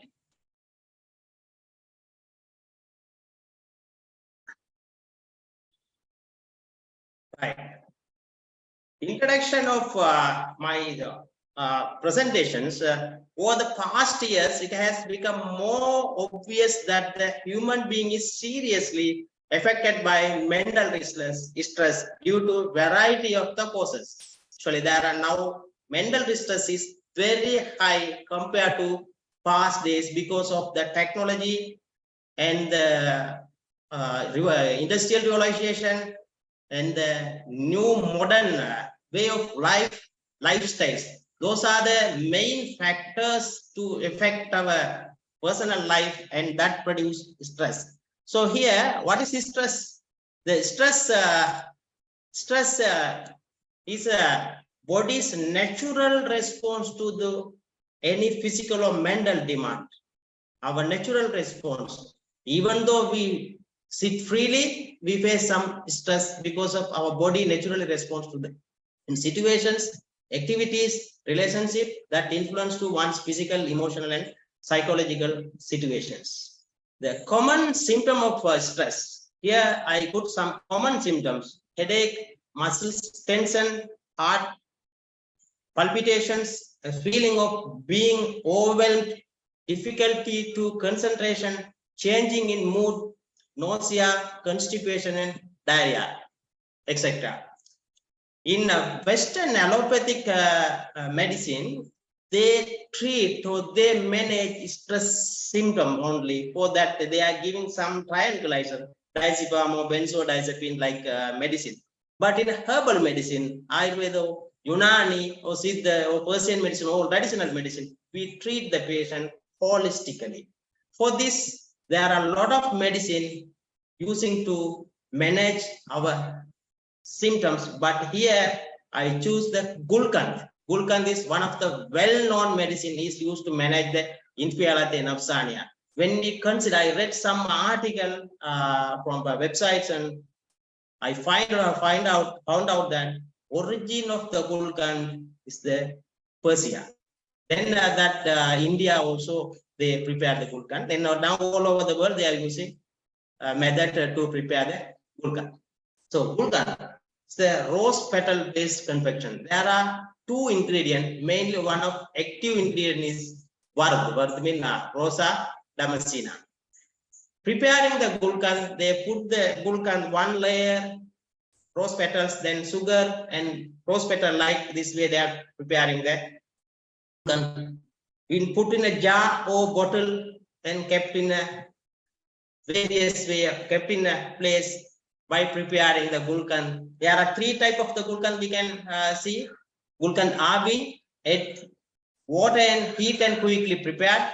Then Gulkand Aftabi, keep it in sun until get resolved. I think more than 20 to 20 days we have to keep in the sunlight to get good results, a good confection of Gulkand. And Gulkand Mehtabi, keep it in moonlight until get resolved. It take more than 1 month. Actually, this is the one of the best Gulkand we are using in Sri Lanka to manage the anxiety, because moonlight also cool. Our Gulkand also murakkabul kuwa. That means in the Gulkand they manage the other symptoms as well as the anxiety symptoms. So Gulkand Mehtabi is one of the medicine of choice in Sri Lanka in traditional system of medicine to manage the anxiety, that means the stress. So method of data collection, systematic literature review carried out to gather the authentic information of Gulkand. Data were gathered from the authentic Unani classical textbook, Al-Khanul Filtip, Unani Pharmacopoeia, traditional classical textbooks, peer review index scientific journals, research papers, and authentic website using electronic database such as Google Scholar, PubMed, Scopus. These are the sources I can use to find out the informations. And through the authentic review, literature, authentic books, and the pharmacopoeias and relevant sources, I find out some important things. Pharmacodynamics properties of Gulkand is evacuation of the vitiatus, Safra, Damavi, and Saudavi Mada from our body. Stifara from those material, those bad matters, Gaireta by Mada from our body is one of the Gulkand's main action in our body. So Gulkand, one of the well-known medicine, is widely used in the management of conditions like constipation, gastritis, palpitation, weakness of heart, anxiety disorder, headache, inflammation of liver, menstrual symptoms. You can see these are the symptoms. Most of these symptoms are stress symptoms. So our gulkan also play a vital role to subside the stress.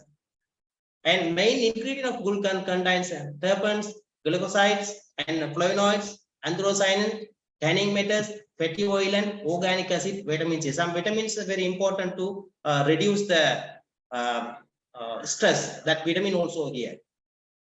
And pharmacological activity is gulkan, mohalli levaram, anti-inflammatory, antipyretic, cooling, laxative, antioxidant, anti-cancerous, dafetahun, antiseptics, habisuddam, mushile aflat. I already told that it remove the istifara our bad matters from body, evacuation of bad materials, musafiakun, blood purifier, and some researchers say hypnotic effect also there. And another specific way, Mukavviya Meda, Kasuriya, Mufarri, Mukavviya Jigar, Mukavviya Mukavviya Kal. I put all literal meaning in bracket.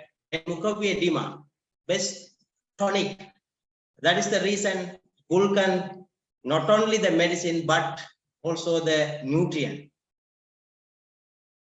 In Gulkan, there's a stress reliever. You know the Rosa Damascena act on the nervous system, including the brain. Several studies confirm that Rosa Damascena inhibit the reactivity of the hypothalamus and pituitary system in ret and can suppress the reactivity of central nervous system as well as the peripheral. In traditional medicine, hypnotic effect of Rosa Damascena also suggested. And it is a cooling agent. It can calm the nervous system, calm the nervous system. So reduce the stress, energy booster, and rejuvenator. You can see the depression and anxiety, depression, stress people's personality or misage or temperament. They are always hesitate to hurry to do something. So they are hot misage, hot and dry, mostly predominant. But for our heterotherapy, Ilaj will sit, we can use that mediated, that mean the most prominent direct by mother to reduce or subside. So we have to do opposite thing. Here, Gulkan is cooling one. So hot and dry, we are giving cooling one. The opposite to the hot and dry, that time the nervous system will calm down. So finally, I can say that based on pharmacological properties and scientifically proven bioactivities, Gulkan could be used effectively in the management of infilate and absania, as well as when we do when we prescribe the Gulkan, we have to do some ilash bil ruhaniyat also. That time the symptom will totally subside. So these are some references. I put a few references. Thank you very much. Keep in touch. Here is my email address. If you can contact me through my email. Thank you very much for the opportunity as a Sri Lankan first MD holder. I'm the first MD scholar in Sri Lanka in Unani medicine. Thank you very much for organizers and chairperson to giving opportunity. Thank you very much. Thank you so much, Dr. Rishad, for your informative presentation. Is there any question or comment?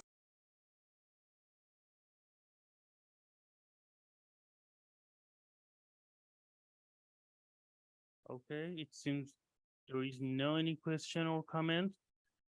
So thank you again, Dr. Rishad, for your participating and your presentation.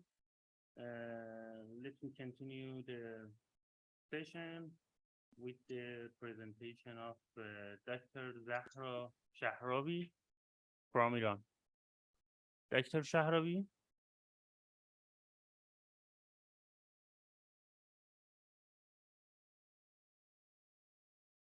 Dr. Shahravi, you are co-host and you have access to the microphone and webcam, and also you can share your slides. Hello? Hello. Hello. Hello. How are you? Hello, hello. Hello, your voice is audible. Oh, okay, okay. Do you have a screen share? No, it's not No. visible. It seems you're. Mm, You can share it with the bottom of a screen share. screen share.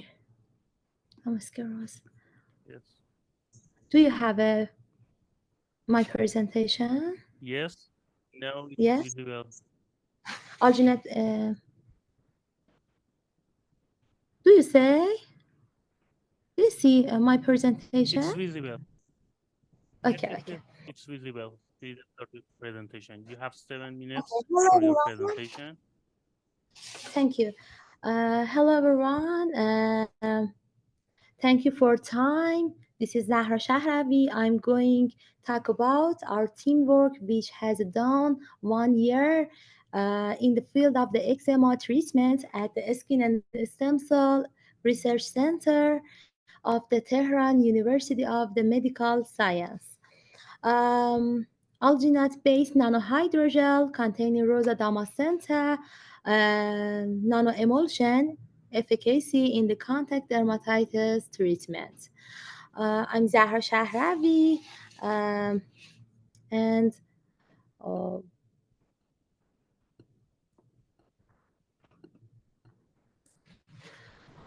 contact dermatitis is an inflammatory skin condition triggered by contact with the allergen compounds by redness and itching.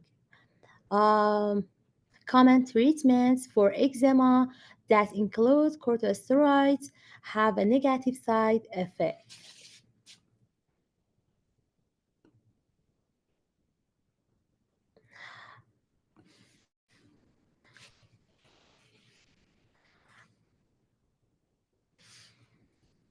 Okay. Sorry.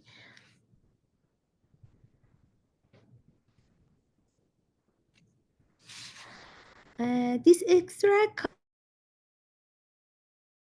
come in the various form like aqueous and this picture we have a synthesis Damask rose hydroalcoholic extract like aqueous and alcoholic extract the extract using the in this research hydroalcoholic which have shown good biocompatibility with the fibroblast cells in the MTT test.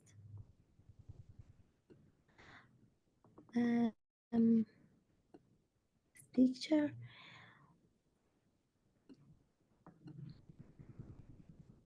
Sorry, my presentation not seeing.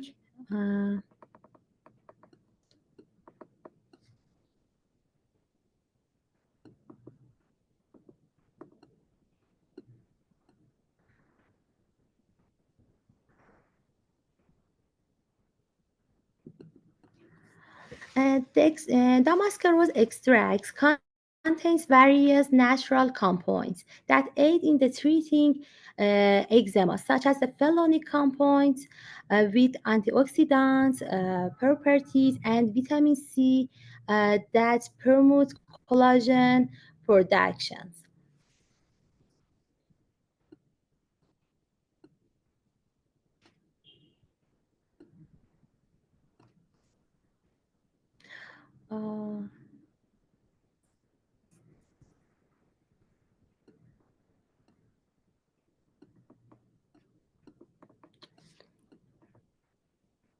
Furthermore, the synthesis of the rose emulsion DAO polymer carriers enhance skin absorption.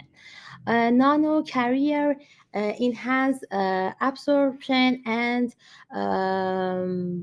biocompatible and biodegradable and efficacy in eczema treatment.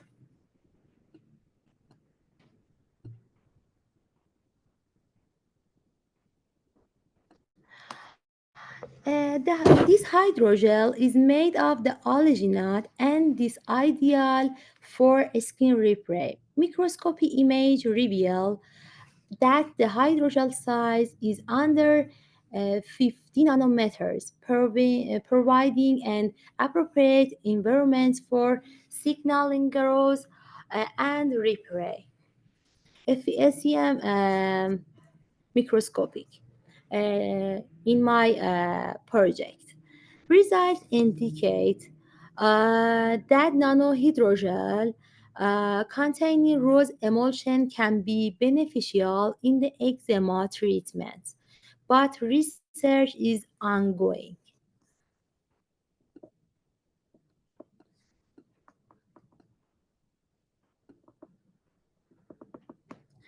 Thank you for watching and your attention. If you have any question, you can contact me via email z.shahravi@yahoo.com. Okay. Thank you, Dr. Shahravi, for your presentation. Your slides were really nice and beauty. Thank you for your presentation. Is there any question or comments?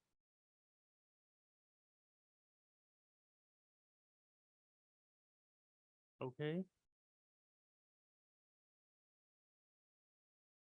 There is no question or comments. So thank you again, Dr. Shahravi, for your participating and your presentation. And the next presentation of the next presenter is me. So let me share the slide.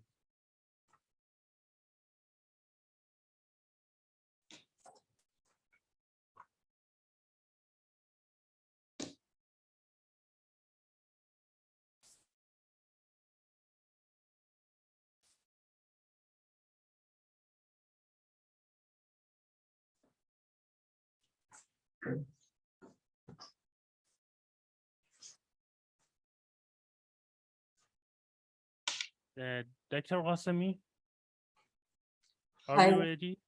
Hello, I'm here. Hello. Hello. Okay. So please let's first.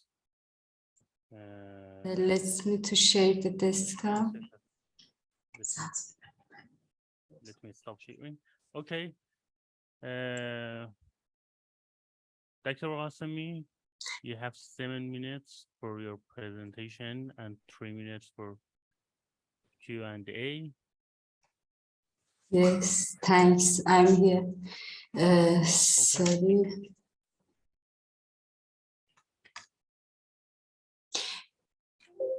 In the name of God, do you have my desktop? Yes, it's visible.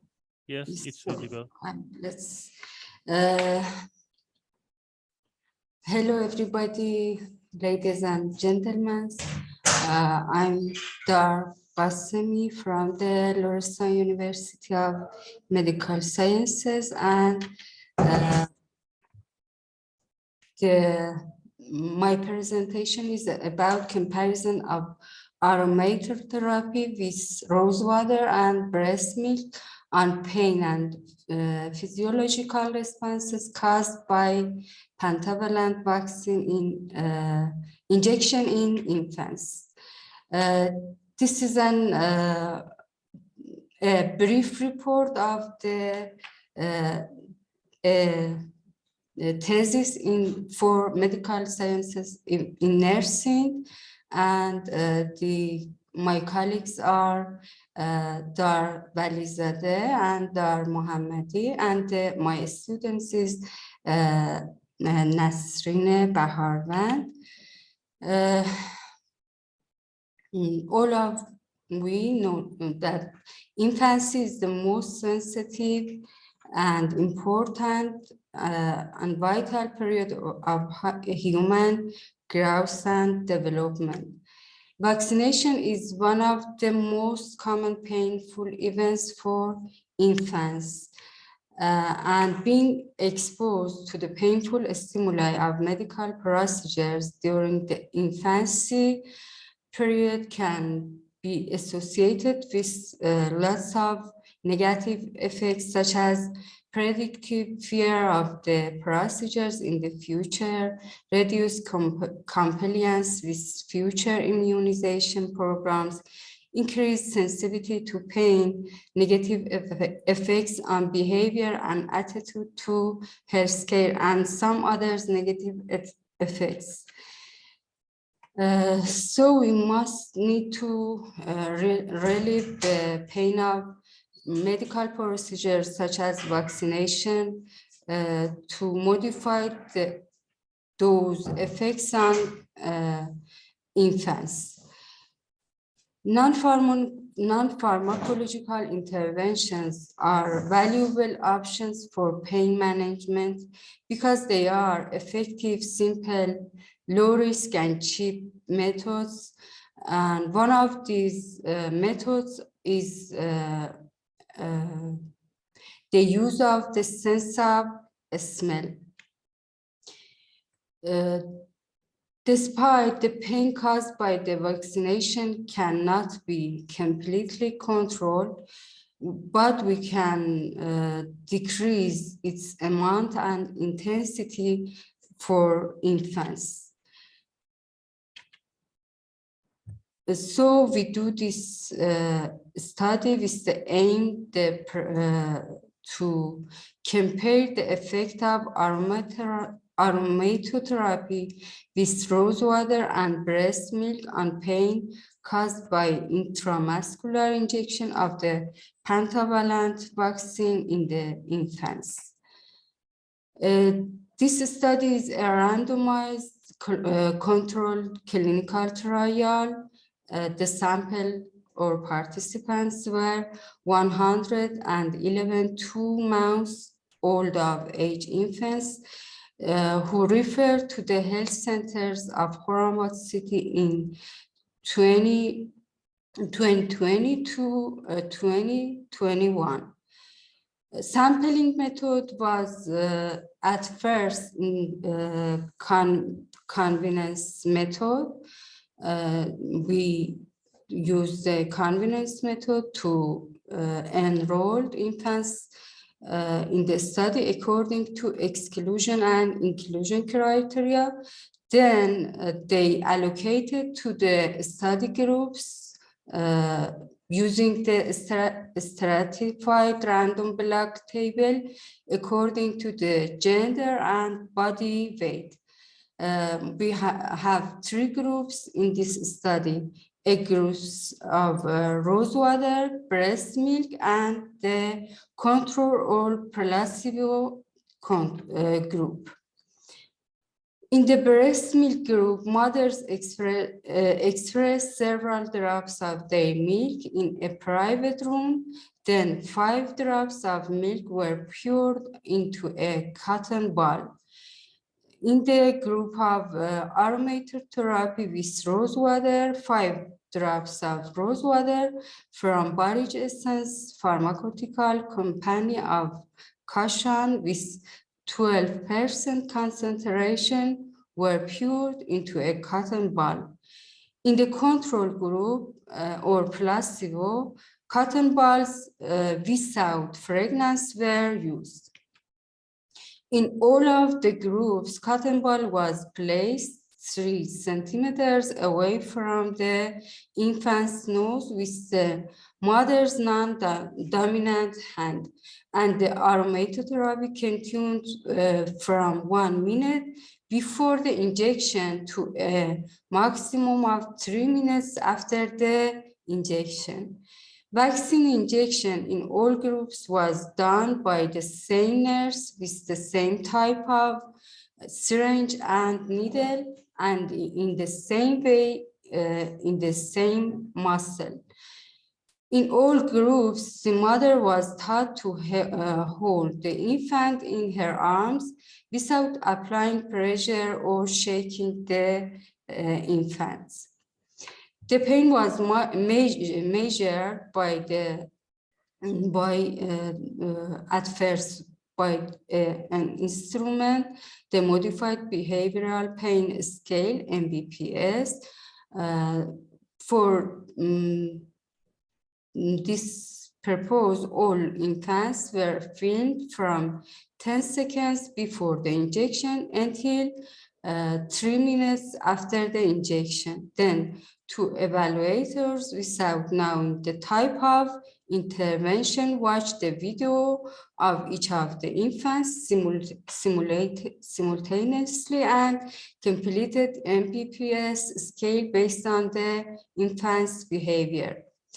The second measure was controlling the pulse and SpO2 with pulse oximetry, and the third was measurement of the duration of crying time with a chronometer.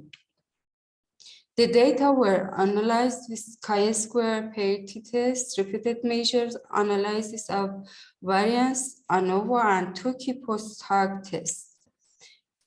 Results.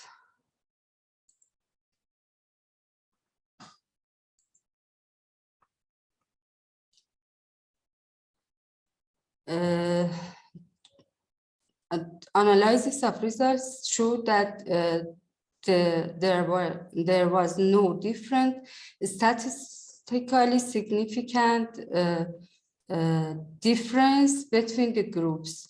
The demographic information and anthropometric criteria were same in all of the groups.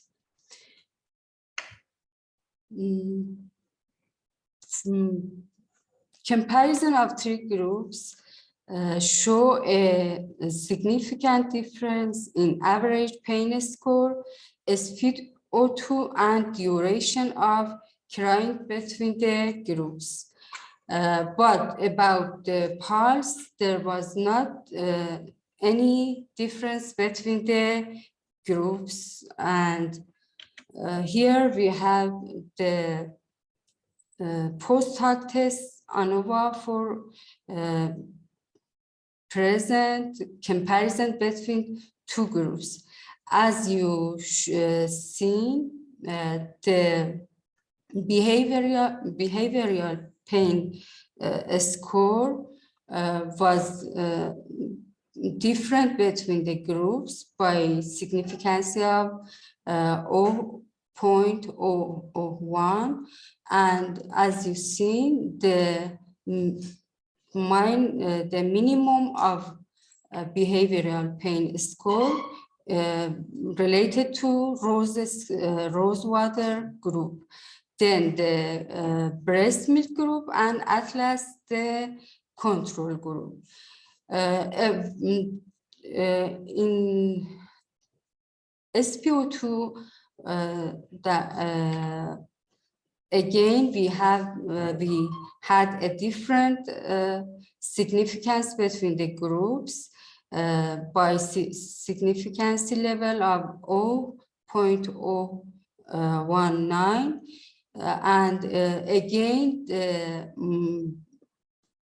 maximum level of SpO2 was related to Rosewater group, and about pulse, we didn't have any difference between the groups, but for duration, crying or crying time of the infants, again, we had a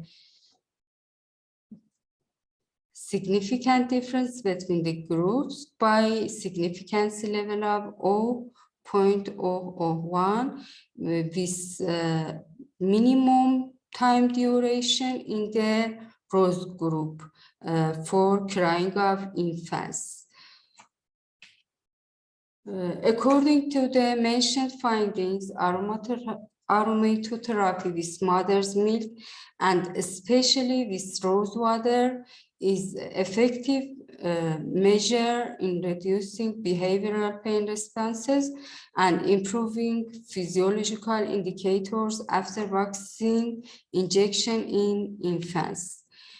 Researchers have shown that inhaling rosewater by stimulating the olfactory system can release neurotransmitters such as enkephalin and endorphin, which can reduce patients' focus on painful conditions and prevent the perception of pain.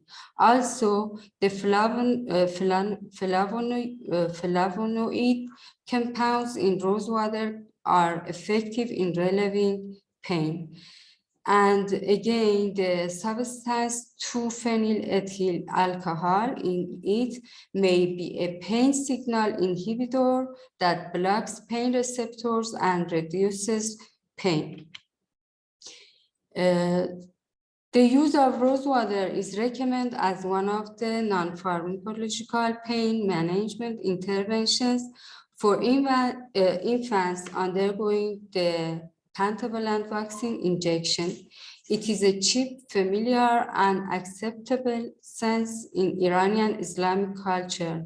Also, its application is easy for the mother and healthcare system. Here are the references and my email for any question. Thank you so much for your attention. If there is any question, I'm here to respond. Thank you, Dr. Hasemi, for your presentation. It was a valuable research about the Damask growth. Thank you again. Is there any question?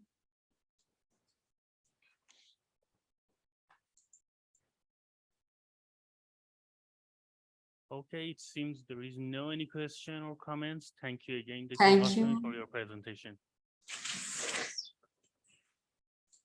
Okay, the last presenter is me, so let me share the presentation. Dr. Hasemi, please stop sharing. Click on the stop sharing button on your device.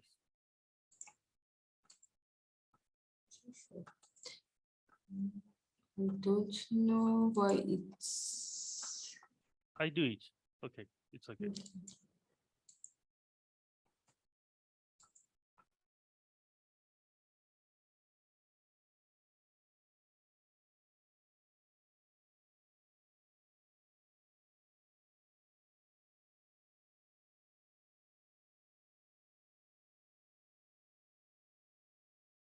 Okay. My name is Hamed Hansaldan, PhD candidate of History of Medicine at Tehran University of Medical Sciences, and the title of my presentation is Food Culture and the Use of Damask Growth in Culinary Medicine in Ancient Persia. This is the outline of the presentation. Firstly, I present an introduction and continue. I will talk about the Damask growth as symbol and drug in ancient Persia. And the last topic is the Damask growth and culinary medicine in ancient Persia. As introduction,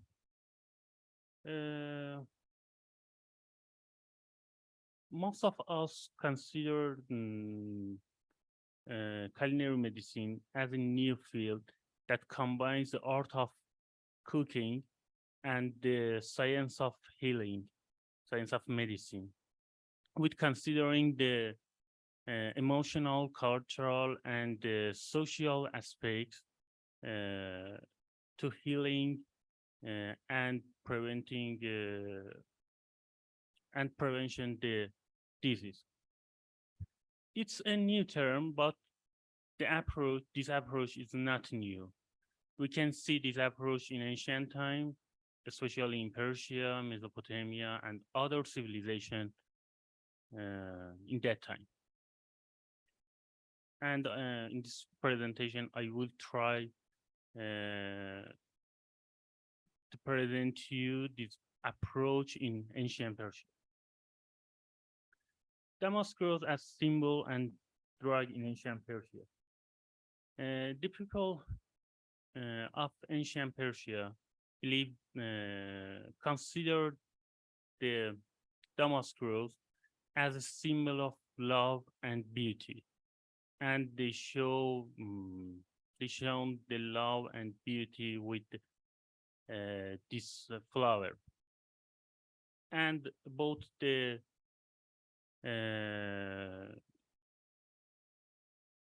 and about the some properties to treat some disease, they believe that this flower, damask rose, is useful for inflammation, fever, infection, depression, and gastrointestinal disease.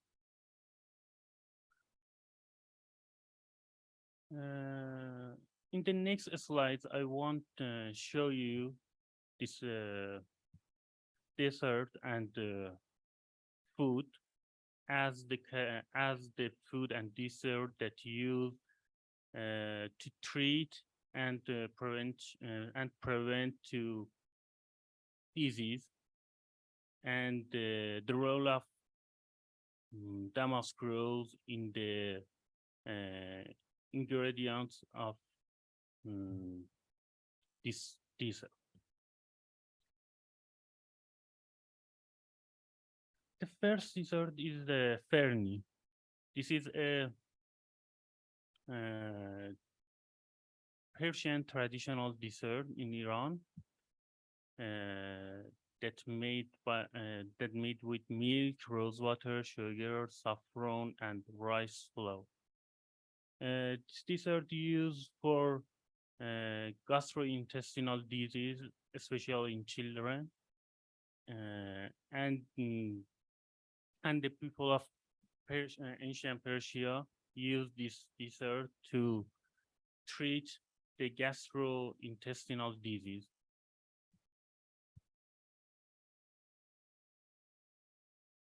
Next dessert is halwa.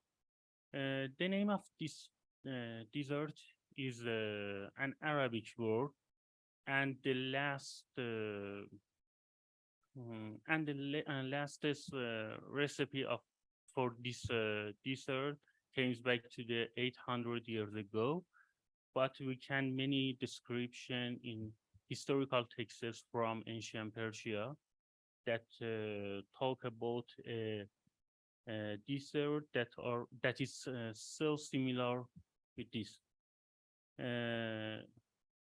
This dessert are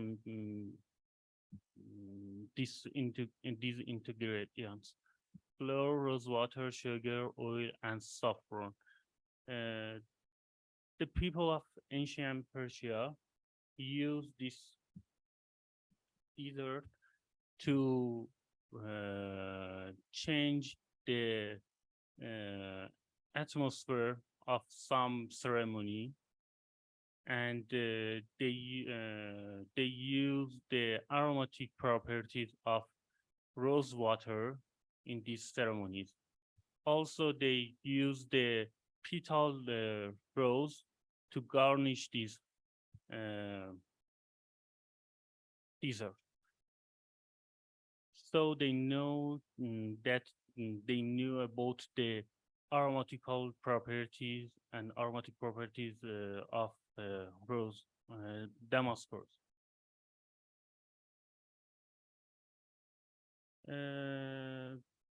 Kuymak, or we stay in Persian, kachi.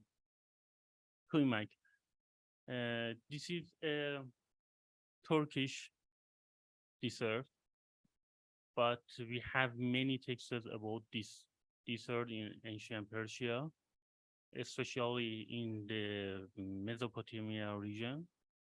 The ingredient of this dessert is flour, rose water, oil, sugar, saffron, and cinnamon. The people of ancient Persia used this dessert to relieve menstrual pain, and also they use for pregnancy, in the pregnancy period. And also they use for changing the mood of mother after for postnatal depression.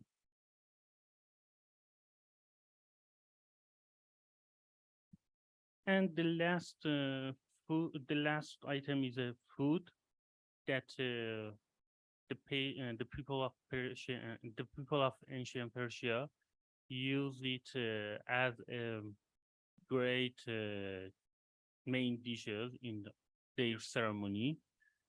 They cook rice with rose water and saffron in their ceremony to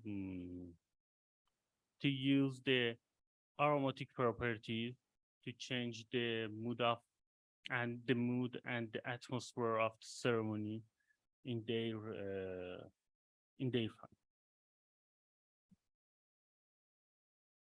And thank you for your attention.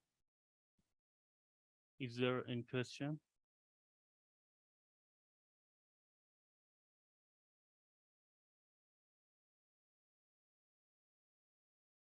Okay. It seems there is no any questions, so let me ask Dr. Bahram Sultani to start the conclusion remarks.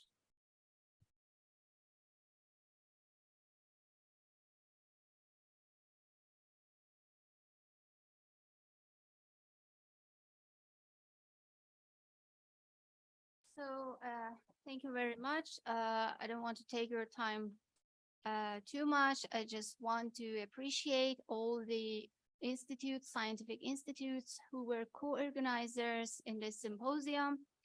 Middle University of Thailand, World Unani Foundation of India, Süleyman Demirel University of Turkey. And also I would like to appreciate the Praise to Race team of the International Affairs at Tehran University of Medical Sciences and Iranian Medical Council, as well as our student association, Percomed, for their assistance in management of this program. Also, I would like to say thanks to all dear participants from Iran, India, Thailand, Sri Lanka, and Turkey for their kind participation in this program. We are looking forward to receiving your abstract and scientific works in the next programs and next symposium. And now, as usual, I would like to announce the topic of our next symposium, which will be held in January. And it is licorice.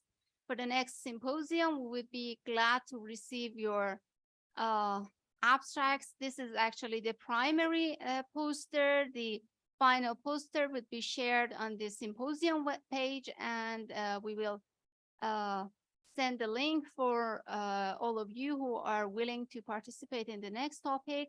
We're going to talk about licorice, different species of Glycyrrhiza, like Glycyrrhiza glabra and Urolensis, which are also an important medicinal plants in different traditional medical systems. So keep an eye on our future announcements for the next symposium. And this today's symposium on Damask rose will be officially closed in a few minutes. Just a few points about the abstract booklet. Those who has sent abstracts as poster or oral presentations, the abstract booklet would be available online in a few weeks. And also the abstract booklet of the previous symposium on saffron will be available online in, I think, 1 week. We were just waiting for some corrections to some abstracts, which were not according to the conference format. But for the Damask rose, it will be available in a few weeks. And also the certificates of participants for the oral presentation will be sent in a few days. And for poster presenters, we are looking forward to receiving their poster files. The poster presentation files will Upon receiving the poster presentation file, the certificate will be provided for the presenters. One more time, thank you very much from all of you for being with us today, and hope to meet you all in our next symposium. Have a nice day and goodbye.